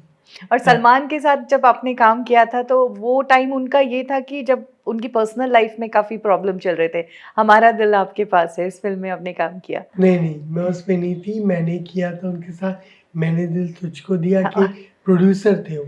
अच्छा। तो वो सेट पे आते थे सोहेल भाई को मिलने, तो हम बातें करते होंगे कभी। पिक्चर्स तो मैंने बहुत क्लिक किया उनके साथ। फिर एक दिन वो भी आया जब सोहेल भाई का बेटा बॉर्न हुआ। अच्छा। निर्वाण, उन्होंने घर पे हमें बुलाया पार्टी के लिए, तो वहाँ पे मलाइका को मिली, अश्मित भी था, अमृता अरोड़ा थी, सलमान भाई थे और वहाँ के बच्चे लोग गेम खेल रहे थे और मेरे पास नाइस अच्छी पार्टी थी। सबको वेलकम लेकिन करते हैं। मुझे अपना आइडिया नहीं था कैसे क्या कपड़े पहन के जाए, कैसे जाना है इतने बड़े लोगों हाँ। के बीच में। मेरे को याद है स्कीवी थी पूरी यहाँ तक full sleeves with the zip आगे और नीचे हिप्स्टर्स थी, वो पहन के मैं बॉबी बैक टू आते हैं आपकी शादीशुदा वाली लाइफ पर। ऑपरेशन करवाया और वहां से आप गई डायरेक्ट बैंकॉक से दिल्ली आई। दिल्ली दिल्ली से मैंने फ्लाइट लिया भोपाल आ गई। भोपाल लगे और यहाँ पे आपने आकर शादी कर ली। शादी के बाद कब आपको लगा कि मैंने गलत इंसान से शादी कर ली? शादी की रात को ही, क्योंकि अच्छा। शादी के एक दिन पहले उन्होंने मुझे बोला कि मैं अपने फ्रेंड्स को पार्टी देना चाहता हूँ। मैंने बोला हाँ ठीक है, जहाँ जानूमा के रेस्टोरेंट में बुला लो। मैंने उसी होटल में अपना रूम स्वीट बुक किया था ओके। फर्स्ट नाइट के लिए। मैंने बोला इसी के रेस्टोरेंट में बुला लो, जो पीना है उनको खाना है I will provide, I will order. तो मेरा हस्बैंड बोलता है नहीं, हम ना तो मुझे ना ऐसा कर विस्की की बॉटल्स की पेटी दिलवा दी। अच्छा। मुझे ले गया ठेके पे और वहाँ से मैंने शराब की एक पेटी खरीदी अच्छा। फुल बॉक्स, और वो लेकर वो यहाँ जाओ वहाँ जाओ तो घूम वैनिश्ड। अच्छा। शादी की रात को सुहाग रात मतलब आपने शादी अकेले बिताई? शादी हुई थी हमारी गायत्री मंदिर में। उसकी मम्मी आई थी एज ए विटनेस, गवाह के रूप में। साथ में मेरी तरफ से मेरा ब्रदर आया था एज ए विटनेस, गवाह के रूप में। साइन करने पड़ते ना। हमने प्रॉपर रजिस्टर्ड मैरिज करी। वहाँ पे जाके रजिस्ट्रेशन ऑफिस में शादी को रजिस्टर्ड किया एज पाकी Sharma and Ramnik Sharma. Proper registration certificate है मेरे पास, सब प्रूफ मैंने कोर्ट में दे दिए हैं। अनफॉर्चुनेटली उनकी डेथ हो गई। My mother in law was very loving, very caring, very very nice to me. जब आपकी फर्स्ट नाइट पर ये चीज हो गई तब ही आपने डिसीजन क्यों नहीं लिया? बिकॉज नया नया था, तभी निकल जाते इस रिश्ते से तो इजी रहता। फर्स्ट नाइट पे वो आए ही नहीं रात को, शराब पी के वो कहीं दोस्तों के साथ। He has a habit of going to prostitutes. What should I do? I didn't know that time. I got to know later all his habits. Okay. The time we met in the big day, he was like met me like a goody boy. But the clear picture, the असलियत जो थी इंसान की, साथ रहते रहते पता चली माँ की तरफ क्या बर्ताव है उसका। मम्मी को भी मारते थे वो। मेरा एक्स हस्बैंड मम्मी को भी मारता था, अपने बड़े भाई को भी मारता था, मेरे सामने मारता था। उनकी आंख फोड़ दी, आंख में ब्लड आ गया, मतलब ब्लड उतर आया, ऐसे बाहर नहीं निकला। मैं ये भी नहीं पूछ सकती अपनी सास को आपको दर्द तो नहीं हो रहा मम्मी, आपको मम्मी को एड्रॉप तो नहीं चाहिए। अगर मैं ये पूछूंगी तो मैं उसको टॉन्ट मारी हूँ इनडायरेक्टली हस्बैंड को। उसके बाद मेरी पिटाई होती थी। उसके बाद मुझे पड़ते थे झापड़, लाते, मुक्के, जो जैसे वो उछल उछल के पैरों से, जैसे आप फुटबॉल को उछालते हो ना जब गेम्स खेलते हो, ऐसे मारता था वो मेरे को उछल उछल के। जूते यहाँ मेरी प्राइवेट पार्ट पर उसने जूता मारा था, उतनी तेज पैर। मेरे को लगा था मुझे वापस अभी सर्जरी के लिए जाना पड़ेगा बैंकॉक। बाय गॉड ग्रेस सब ठीक रहा उस टाइम तक, पर बाद में उससे भी वर्स्ट होता चला गया। तो ये प्रॉपर्टी में मेरा नाम रहा, नहीं तो मैं तेरे को छोड़ दूंगा। मैंने इतनी मेहनत करके, बार में डांस करके, छोटे छोटे रोल करके, अपना मजाक उड़वा के, अपने आप को ह्यूमिलेट करके, अपनी ईगो को साइड पे रख के, अपना मजाक उड़वा के रोल किए, एक्टिंग करी बड़ी बड़ी फिल्मों में, बड़े बड़े हीरो के साथ। तो मैंने पैसा जोड़ा है कि पाई करके। आई एम द मोस्ट कंजूस पर्सन इन माई फैमिली, क्योंकि मुझे बचाने की आदत है। हमने अपने माँ बाप को, हमारी कंडीशनिंग ऐसी हुई है। जब मेरी मम्मी ने घर बना रही थी, मेरी मम्मी फटी हुई साड़ियाँ पहन के बैंक में जाती थी, वहाँ पे उनकी कलीग उनको टॉन्ट करती थी, मिसेस शर्मा आपके पास ढंग के कपड़े भी नहीं है, बैंक में जॉब करती हो, ये फटी फटी साड़ियाँ पहन के आती हो। मेरी मम्मी ने उनको जवाब दिया, जब घर बनाओगी ना तब पता चलेगा क्या सिचुएशन होती है, क्या सर्कमस्टांसेस होते हैं और कैसे एक एक भाई को बचाना पड़ता है। करेक्ट। मेरे माँ बाप ने बहुत मेहनत करी घर बनाने के लिए, मेरे एक ही भाई को जोड़ा। मेरे 4 फ्लैट थे मुंबई में, 2 मेरे स्टूडियो फ्लैट थे, 1 रूम किचन के, और 2 मेरे 1 BHK थे। एक ही बिल्डिंग में 2 फ्लैट, एक ही बिल्डिंग में 2 फ्लैट। ओशिवारा में। होशियार। उसमें से इसने एक फ्लैट मेरा बिकवा दिया कि मम्मी घर पे नहीं रखेगी। ये बल्कि जब मैं मम्मी को मिली, मम्मी ने बोला मैंने कभी नहीं बोला था इसको। उसने मेरे को सब झूठ बोला। वो बोला मैंने अपने बाप का गोल्ड लोन पे पैसे वहाँ पे मुथूट फाइनेंस में रखा हुआ है। मुझे वो गोल्ड को छुड़ाना है, मुझे 8 लाख रुपए कैश देना है। मुझसे 8 लाख ले गया, गोल्ड उसकी जेब में ही था। बाद में उसकी मम्मी ने बताया, जब मैं भागी घर से अपने हस्बैंड से अलग हुई, कोई भी गोल्ड नहीं दिया वगैरह, सब गोल्ड हमारे पास है। देखो झूठ बोला है मेरे बेटे ने, मेरे लड़के ने तेरे साथ छलावा किया है। वो इसको एक ही वर्ड यूज करती थी, मैं बोलना नहीं चाहूंगी, it was a very dirty word. वो बोलती थी कि ये सही इंसान नहीं है। अभी आएगा तेरे को भी मारेगा, मुझे भी मारेगा।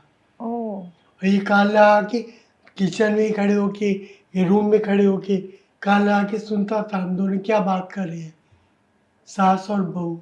मैं इतनी मम्मी की इज्जत करती थी, इतना प्यार करती थी, मम्मी चलो शॉपिंग करके आए, मम्मी चलो आज का ये खाएंगे, ये मैं आपके लिए बनाती हूँ। मम्मी बोलती तू डरती नहीं है, मैं सब खाना बनाती थी घर पे, सुबह ब्रेकफास्ट, फिर लंच, डिनर। मम्मी भी बनाती थी मेरी सास, लेकिन मैं सब बनाती थी। मैं सब सीख लिया था क्योंकि वो जुनून था कि हस्बैंड को खुश करना है, तो रिश्ता पेट से होके जाता है।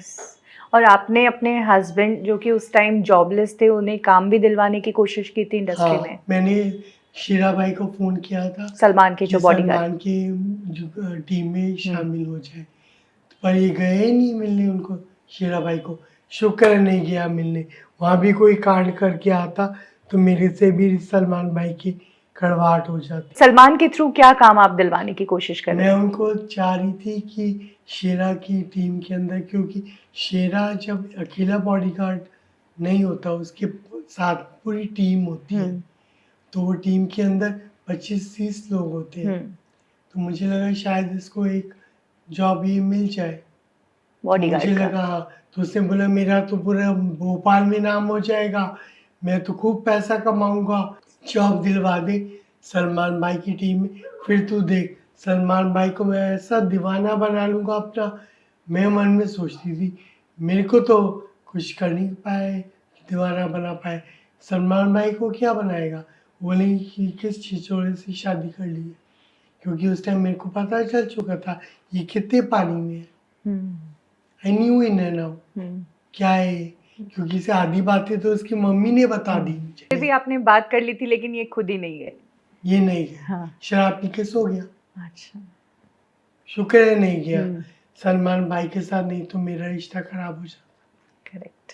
अब तो मैं मेरे को शादी ही नहीं करनी। अब तो शादी के नाम से ऐसी नफरत हो गई है ना, आग लगा दो इसको। कोई लड़का अगर बोलेगा ना तो मैं इसको सिर्फ ये बोलूँगी, excuse me, I can be your bed partner, I can be your sex partner, I can't be your wife. कोई डिवोर्सी, कोई विडोअर, तो मैं फिर भी उसके साथ शादी कर लूँगी।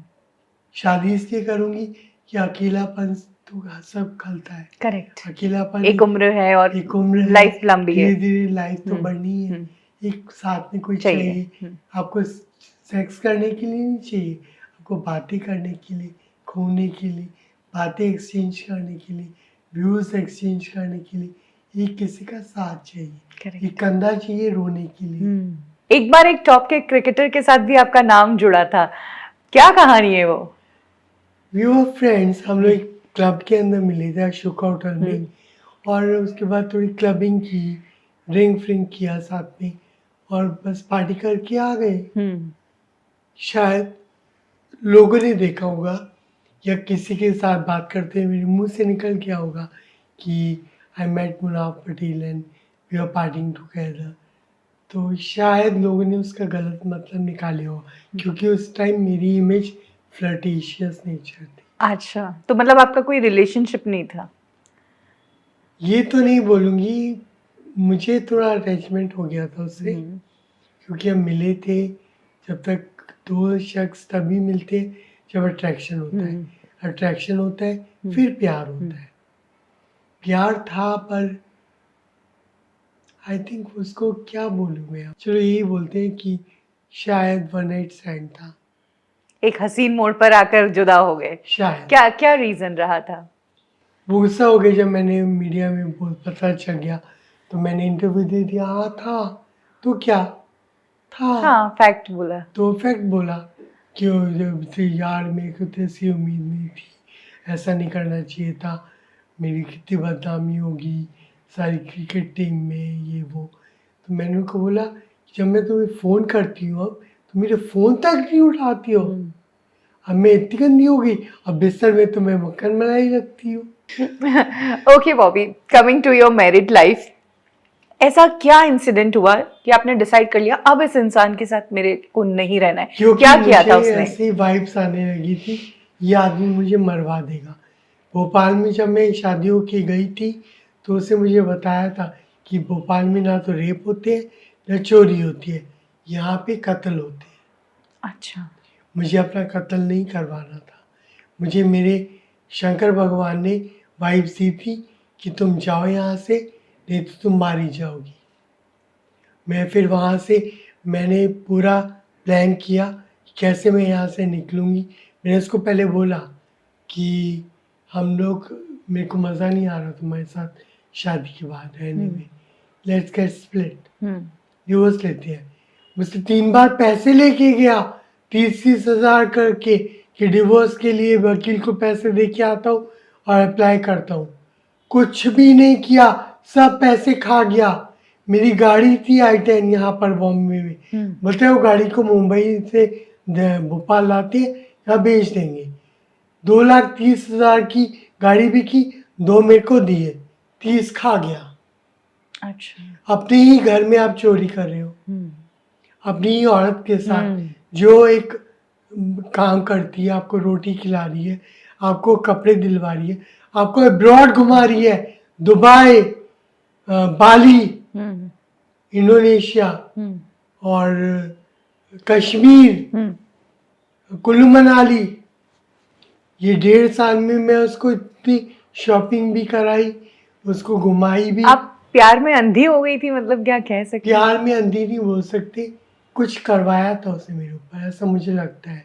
ब्लैक और ऐसा मैजिक, नहीं, शायद पता वशीकरण? नहीं, ये नहीं पता क्या, कुछ तो करवाया था, कुछ करवाया था 100%। मुझे कुछ या तो खिलाया गया, कुछ करवाया गया 100%। मतलब कैसे कह सकती है ये बात? आपको किसी ने कही या? मेरे को सपने में ही शिवलिंग आया, इतना बड़ा शिवलिंग दिख रहा है। लोग शिवलिंग के ऊपर जल चढ़ाते हैं, जी। दूध चढ़ाते हैं, और मैं क्या चढ़ा रही हूँ, कोका कोला। ओह। तो जब मैंने किसी से, जो बहुत ही पढ़े लिखे विद्वान है, मैंने उनसे पूछा कि इसका क्या मतलब होगा, तो उन्हें बोला शिवलिंग का मतलब सपने में आना होता है आपके दुखों का अंत।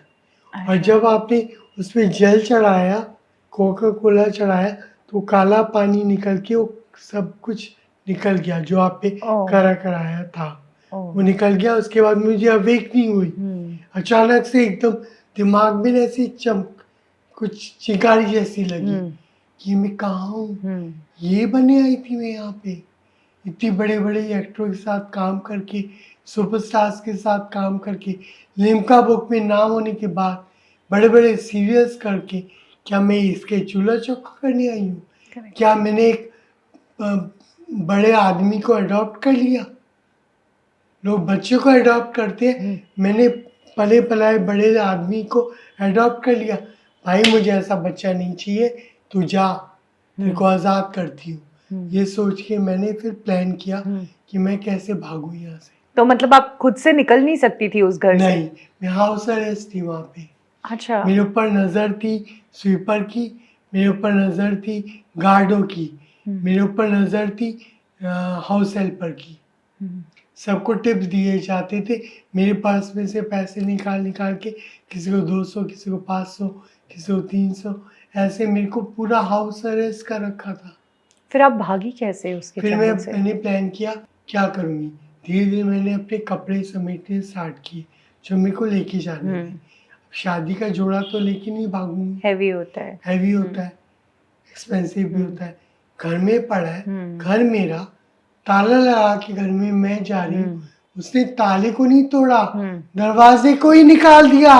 ओह ओह। वहां दूसरा दरवाजा और ताला लगा दिया। अच्छा। इतना तेज कौन मैन है वो, हाँ। इतना बड़ा बेरूपिया, षड्यंत्र रचने वाला, सब उसने कर दिया।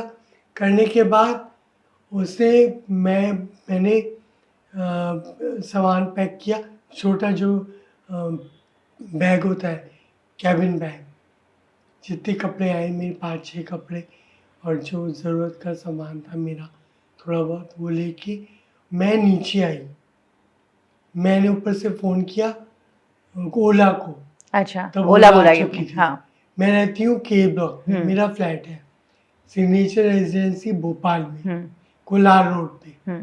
उससे पहले मैंने सीएम को मैसेज किया था, नंबर नहीं था मेरे पास। अच्छा। ईमेल आईडी पे उनको मैंने मेल किया। उससे पहले मैंने सुप्रिंटेंडेंट और पुलिस भोपाल को मैंने मेल किया, उनका नंबर निकाला गूगल से, उनको फ़ोन किया, उनको मैसेज भेजा, उन्होंने फ़ोन ही पिक किया तो उनको एसएमएस भेजा मैंने कि मैं ऐसे ऐसे बॉबी डार्लिंग एक्टर हूँ, यहाँ पे ट्रैप्ड हूँ और मेरे को यहाँ से निकलवाओ। ये सब किया मैंने कोशिश। अच्छा। लेकिन कोई आया ही नहीं। तो खुद ही प्लान किया फिर मैंने। के ब्लॉक में मेरा फ्लैट है 601 नंबर। तो अगर ओला अंदर आएगी तो कैब वाला बोलेगा कि के 601 में जाना है, तो ये गार्डों को पता चल जाएगा ये कहीं जाने वाली है, ये रमनिक को फ़ोन कर देंगे, उनको और टिप मिल जाएगी। तो मैंने क्या किया, एल ब्लॉक के नीचे बुलाया कैब को। एल ब्लॉक के नीचे अब कैब वाला आ गया, मैंने बोला भैया आप कहाँ हो? बोले मैं एल ब्लॉक के नीचे हूँ। मैंने बोला मैं आ रही हूँ। बैग लेके लिफ्ट से मैं नीचे आई। मेरी बदकिस्मती उसका स्वीपर जो वो था जिसको टिप देता था मेरे पे नज़र रखने के लिए, वो बैठा हुआ था। मेरे हाथ से वो मेरा प्रॉपर्टी के जो पेपर का बैग था वो गिर गया। उसने उठा के मुझे दिया, गाड़ी में रखा कैब में। और वहाँ कैब को मैंने बोला ये लो 500 रुपये, भगाओ, कोई भी पीछे भागे, कुछ भी हो रोकना नहीं गाड़ी, 500 और दूंगी तुम्हें। अच्छा। वहाँ से मैं भागी कैब से। वहाँ कैब बैठकर कैब के अंदर मैंने मेक माई ट्रिप से अपनी फ़्लाइट की टिकट बुक की दिल्ली के लिए। ओके। उस टाइम टाइम था 2 o'clock, दोपहर के 2 बजे थे। 2 बजे थे। मेरी फ़्लाइट जो बुक हुई रात को 8:15 की फ़्लाइट। ओहो। 6 घंटे मेरे पास, एयरपोर्ट क्या करूँगी? मैंने बोला कुछ घर से भी है, भागी घर पे हो। नहीं जाऊँगी। एक बार निकल गई यहाँ से फिर नहीं फंसना मुझे, क्योंकि वो ढूंढता हुआ कुत्ता सूंघता हुआ आएगा मुझे और मेरे को पकड़ लेगा। तो मैंने क्या किया, ये सब भगवान आपको सद्बुद्धि देते हैं, आपके अच्छे कर्म, जो आप पूजा पाठ करते ऐसे टाइम में वही चीज़ें आपके सामने काम आती है। फिर उसने मेरे को बोला कि कैब वाले ने, मैडम आपकी फ़्लाइट तो 8 बजे की है। मैंने बोला मैं कुछ भी टाइम पास करूँगी, तो मुझे एयरपोर्ट छोड़ दे, भाग यहाँ से। पैसे दिए उसके और मैं आ गई अंदर। अब कब से यहाँ पुलिस वाले हैं, मैं सेफ तो हूँ। अंदर आके अब क्या, कहाँ जाऊँ, कितनी देर बैठूँगी चेयर पे, और उसने देख लिया आके मुझे तो पकड़ लेगा। तो सोच दी भगवान ने, शंकर भगवान ने, ओम नमः शिवाय बोले हैंडीकैप बाथरूम में चली जा, वहाँ की सीट पे बैठ जा। थोड़ी देर सीट पे बैठी, फिर थक गई, फिर ज़मीन पे मैंने अपना दुपट्टा बिछाया, उस पर मैं बैठ गई, वॉशरूम में लेट गई। ओहो। 6 घंटा मैं अधमरी हालत में उसके अंदर पड़ी रही। ये डर से ही आएगा मुझे ले जाएगा। वो आया भी पुलिस के साथ। अच्छा। वो आया एयरपोर्ट पर। मोबाइल ऑफ कर चुकी थी ओके। कि अब कहाँ ट्रेस करेगा, मोबाइल ऑफ था, you can't trace me, my mobile is of. वो आया ढूंढने मुझे, उसने मुझे बाद में बताया कि मेरे को पता चल गया था तो दिल्ली भागी है, तेरी फ्लाइट का नंबर ये था, तेरी सीट का नंबर ये था, इतना तब पता कर लिया दिल्ली था। आप किसके पास गई थी? वहां भी पापा। पापा के पास? पापा के पास। पापा ने एक्सेप्ट, तब तक सुलह हो गई नहीं, थी पापा से? पापा नाराज थे क्योंकि उनकी सब जगह बदनामी हो चुकी थी मेरी तरफ से।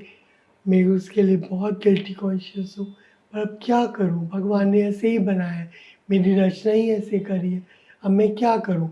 अगर लोग बोलते हैं तू ऐसी, तू ऐसी, तू गे, तू ट्रांस वुमेन, तू बच्चलन, तू फ्लर्टिशियस, मुझे ब्लेम करने से पहले जिस खुदा ने, जिस भगवान ने, जिस शंकर भगवान ने मुझे जन्म दिया है, तुम उसको उसको उसको उससे पूछो why he gave me birth like this. Yes, industry आपका परिवार है, जो मतलब रिश्ते आप ढूंढ रही थी वो आपको इस इंडस्ट्री में आके मिले, ये कहना सच है कि इंडस्ट्री में ज्यादा एक्सेप्टेंस है इस जेंडर को? जेंडर को ऐसे हाँ, मतलब बोलो, हमें ट्रांस वुमेन, तो क्योंकि लोग क्या समझते हैं ट्रांसजेंडर। हाँ, I am not a transgender. Trans women, transgender जो है वो यूनक्स है। Okay, I am not a transgender. I was born like a boy, but there was a woman's soul inside me. I was trapped in a wrong body.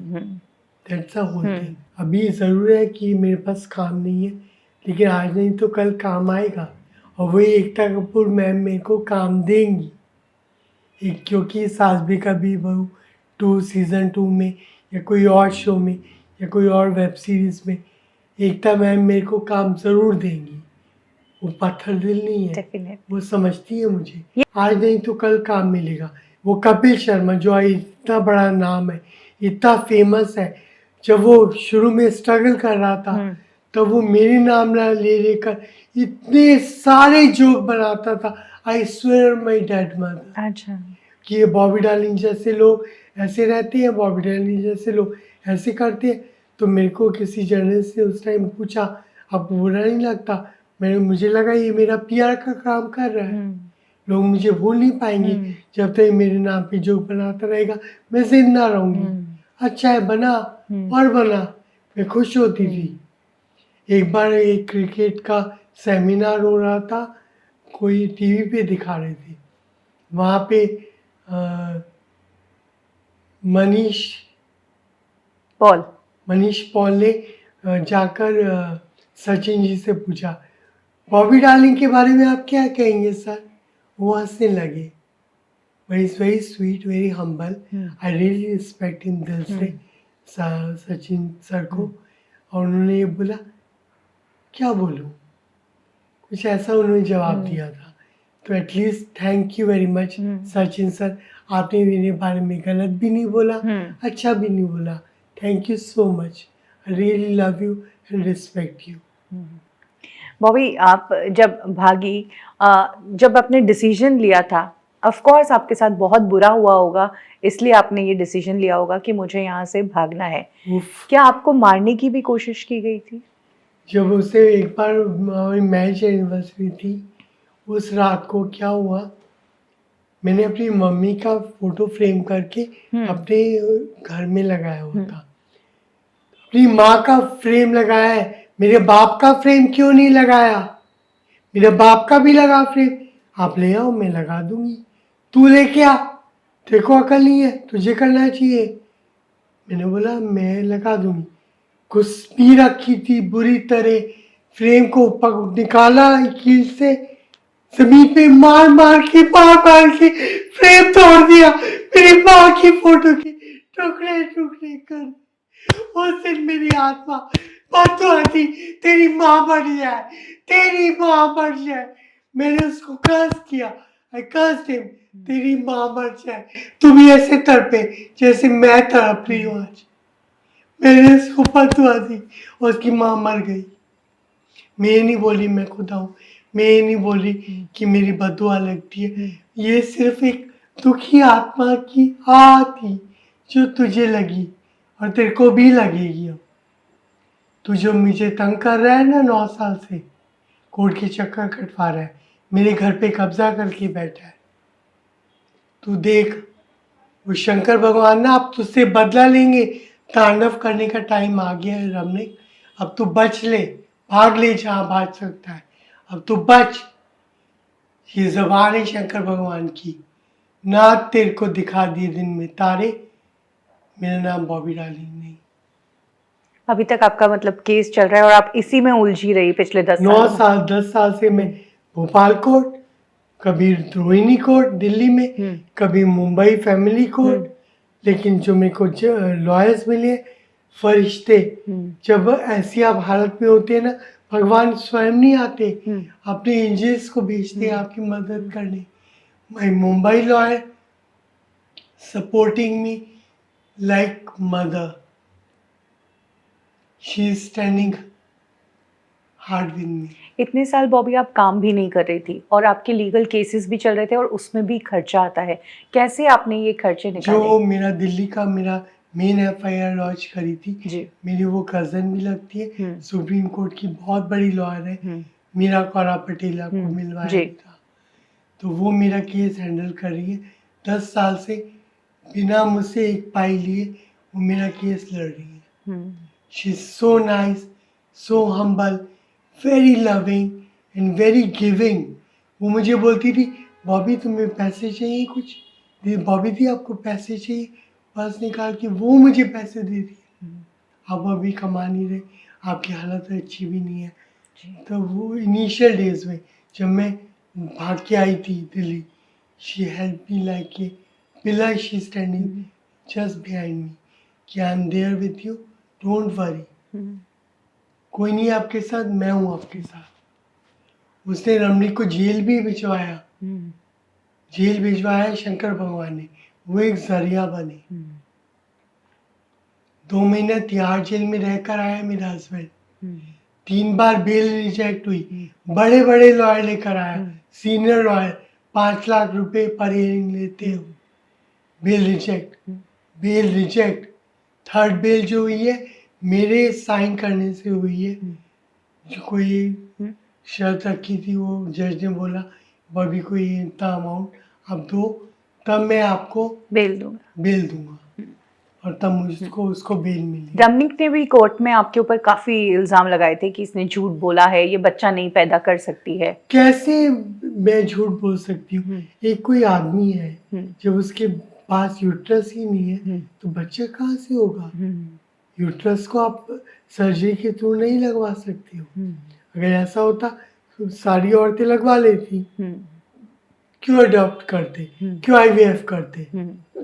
इस शादी ने आपको बहुत trouble दिया और ट्रॉमा दिया, है ना? जिंदगी का असली मायने सिखा दिया। और इसकी वजह से आपकी बॉडी पे भी फर्क पड़ा, आपको बीमारियां भी हुई? हाँ, मुझे पैरालिसिस हो गया था 2016 में, शादी के कुछ ही महीने बाद। क्या यही वजह है कि आपकी आवाज अब थोड़ी बदली आपका बोलने में? नहीं, थोड़ा ऐसा कुछ नहीं है। मैं थोड़ी सी जब इमोशनल होती हूँ तो मेरा गला भर जाता है। मुझे थोड़ा ब्रोंकाइटिस का प्रॉब्लम है। अच्छा। तो मेरा सांस फूलने लगता है। ओके।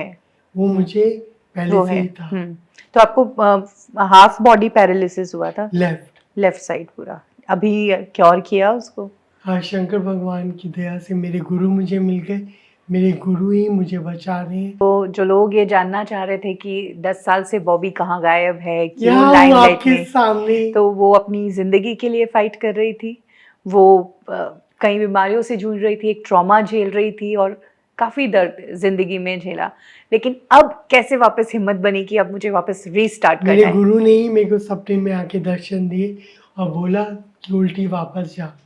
अभी तुझे तेरी जिंदगी खत्म नहीं होगी, तुझे बड़े बड़े काम करने हैं। इतने टाइम आप दिल्ली में थी, अब आप मुंबई में शिफ्ट हो रही है और फिल्म इंडस्ट्री में फिर से अपना काम शुरू कर रही है।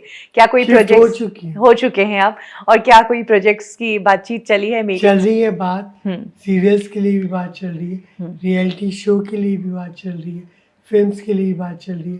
कुछ ना कुछ तो करूंगी डेफिनेटली। गुरु ने भेजा है यहाँ पे, कुछ तो गुरु ने मेरे लिए प्लान किया होगा। गुरुजी कुछ ना कुछ तभी कुछ करते हैं जब उनका प्लान सॉलिड होता है। आज नहीं तो कल पर्दे में फिर नाचूंगी, पर्दे पे फिर छाऊंगी, आपके घर में फिर आऊंगी, वेब सीरीज में आऊंगी, फिल्म में आऊंगी, एड फिल्म में आऊंगी, सीरियल्स में आऊंगी, फिर छाऊंगी। बॉबी डार्लिंग फिर से वापस लौट आई है और अब फिर से वो जादू बिखेरेगी, सबको अपना बना लेगी। जो दुश्मन भी बन गए उनको भी माफ़ कर दूँगी। अगर मेरे साथ जस्टिस कर दे, मैं उनको छोड़ दूँगी, उनको माफ़ कर दूँगी, दिल से दुआ दूँगी, प्लीज़ बख्श दो मुझे अब। आप मेरी लाइफ से जाओ, शादी करो, बच्चे पैदा करो, मुझे बख्शो। बॉबी, आप बिग बॉस शो का भी हिस्सा रही थी और Yeah. फर्स्ट सीजन का आप हिस्सा रही थी, और उस फर्स्ट सीजन में काफी इंटरेस्टिंग कैंडिडेट्स आए थे। राखी सावंत थी, दीपक पराशर, दीपक तिजोरी, मतलब काफी। उस टाइम बिग बॉस 1 में जब हाँ। मैं गई, मुझे इस गेम के बारे में Khushbu, I swear my dead mother, मुझे नहीं पता था ये खेल को कैसे खेलना है, Okay. How to play this game. I didn't know even a single thing about this. उन्होंने हमें आने से पहले एक सीडी दी थी, वीसीडी, देखने के लिए, इंग्लिश शो की शो दी। की, हाँ। पर मैंने अनफॉर्चुनेटली नहीं देखी। शायद मैं अपने ही अलग ही सुरूर में थी। मेरे को लगा जैसी हूँ वैसे ही मैं प्ले करूँगी, पर ये गेम ऐसा नहीं है। जितना ज़्यादा मसाला दोगे उतने दिन ज़्यादा टिकोगे। जब मसाला देना बंद कर दोगे, शो से बाहर हो जाओगे। हाँ। और शो के अंदर आपको अपने आप को कुछ बदला हुआ या हाँ। आर्टिफिशियल नहीं कर सकते। जो हो सो हो, जैसे हो, जैसी सिचुएशन है। आपको गुस्सा आएगा तो गुस्सा करो, आपको कुछ मन कर रहा है गाली देने का, गाली दो। पर सलमान भाई बोलते हैं ये सब नहीं करना मेरे शो में। वो बोलते हैं अभी कि इस गेम को दिमाग से खेलो, ठंडे दिमाग से। और उस समझ साल में अरशद वारसी ने होस्ट अरशद किया। वारसी यस। शो में दीपक पराशर भी थे और उन्होंने इसी शो में जाकर अनाउंस किया था कि ही इज अ गे। तो क्या इस बारे में आपकी बात हुई? बिकॉज आप भी। हाँ, बात हुई थी। जी, क्या क्या किस तरह की बात हुई? उन्होंने बोला कि मैंने सोसाइटी के प्रेशर में आके, अपनी मम्मी के दबाव में आके शादी तो कर ली थी, तो लेकिन बाद में मुझे पछतावा हुआ कि एक औरत की भी लाइफ ख़राब की, उनकी बेटी भी हुई है। वो औरत बच्ची को लेके भाग गई, अब पता नहीं कि बच्ची कहाँ है, क्योंकि उनकी जो, आई थिंक वो उनकी वाइफ की भी डेथ हो गई है। अच्छा। और वो बच्ची डॉट- कहाँ वो है? बच्ची कहाँ है किसी को नहीं पता। बॉबी, आपने कम बैक करने का डिसीजन लिया है और आपने काम की भी मीटिंग्स शुरू कर दी, तो एक पॉजिटिव शुरुआत आपकी हो चुकी है। एंड इस इंटरव्यू के ज़रिए आई होप कि लोगों तक आपकी बात पहुंचेगी, इंडस्ट्री वाले लोग भी आपको रीच कपिल आउट शर्मा करेंगे मेरे काम को के लिए। इतने सारे जी। जोक्स बनाते थे, मैं उनको मैसेज करती हूँ और ऑलमोस्ट हर तीसरे दिन कि Kapil please create a small role for me in Yes. Your the great Indian हाँ। कपिल शो, हाँ। कपिल शर्मा शो। Yes. कोई रिस्पॉन्स नहीं, कोई मैसेज नहीं। कॉल करो तो कॉल पिक नहीं करता हूँ, रिप्लाई मैसेज करो रिप्लाई नहीं करता, मैसेज पढ़ता ज़रूर है, ही नेवर रिप्लाई। आने के बाद आपने कितने सेलिब्रिटीज को जो आपके कांटेक्ट में थे तो उनको मैंने मैसेज? एकता मैम को काफ़ी बार अप्रोच किया, मैसेज किया। बिग बॉस के जो सीईओ हैं उनको रिक्वेस्ट किया कि जब मैं बिग बॉस 1 में गई थी उस टाइम मैं इस गेम को नहीं जानती थी। राखी सावंत को आप 3 बार बिग बॉस में लेकर आए, तो why not Bobby darling can come as Pakhi Sharma in Bigg Boss 19? Why can't I come? I have full right to ask you कि राखी सावंत को आप 3 बार बिग बॉस में लेकर आए, क्या एक बार आपको मेरे पर तरस नहीं आया कि एक बार चलो उसको चांस दे के देख लेते हैं? बिग बॉस 1 में फर्स्ट वीक में मैं इविक्ट हुई थी। मेरा पूरा हक बनता है, राइट बनता है कि मेरे को बिग बॉस 19 में मौका दिया जाए as a contestant. I will fight, I will play this game, और मैं विनर बन के बाहर नहीं निकली, मेरा नाम बदल देना। बस। बहुत अच्छा लगा हमें आपसे बात करके, आपकी कहानी सुन के। शुक्रिया। और बहुत दर्द है इस कहानी में। आप फाइटर हैं, आप शुरू से ही एक स्टार हैं, एक हीरोइन है Bobby. Thank you so much.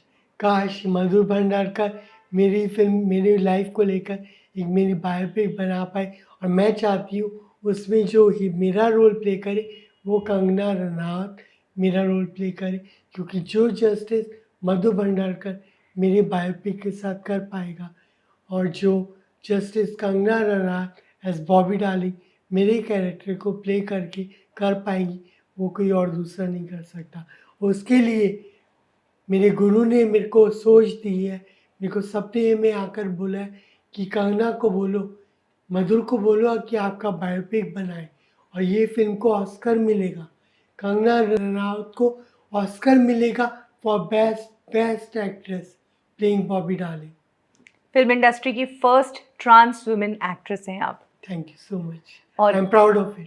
बहुत बहुत शानदार आपकी जर्नी है और बॉबी इसी तरह से आप काम करते रहें। Thank you so and much, welcome back to industry. thank you so much for motivation. Thank you so much for supporting me and listening to me, listening my past, listening my feelings. Thank you very much. तो ये थी हमारे साथ Bobby darling. इनकी कहानी आपको कैसी लगी? इनके लिए अगर आप कुछ मैसेज देना चाहते हैं तो कमेंट सेक्शन में ज़रूर लिखें। हम फिर से मिलेंगे एक और सेलिब्रिटी के साथ। देखते रहिए बॉलीवुड ठिकाना।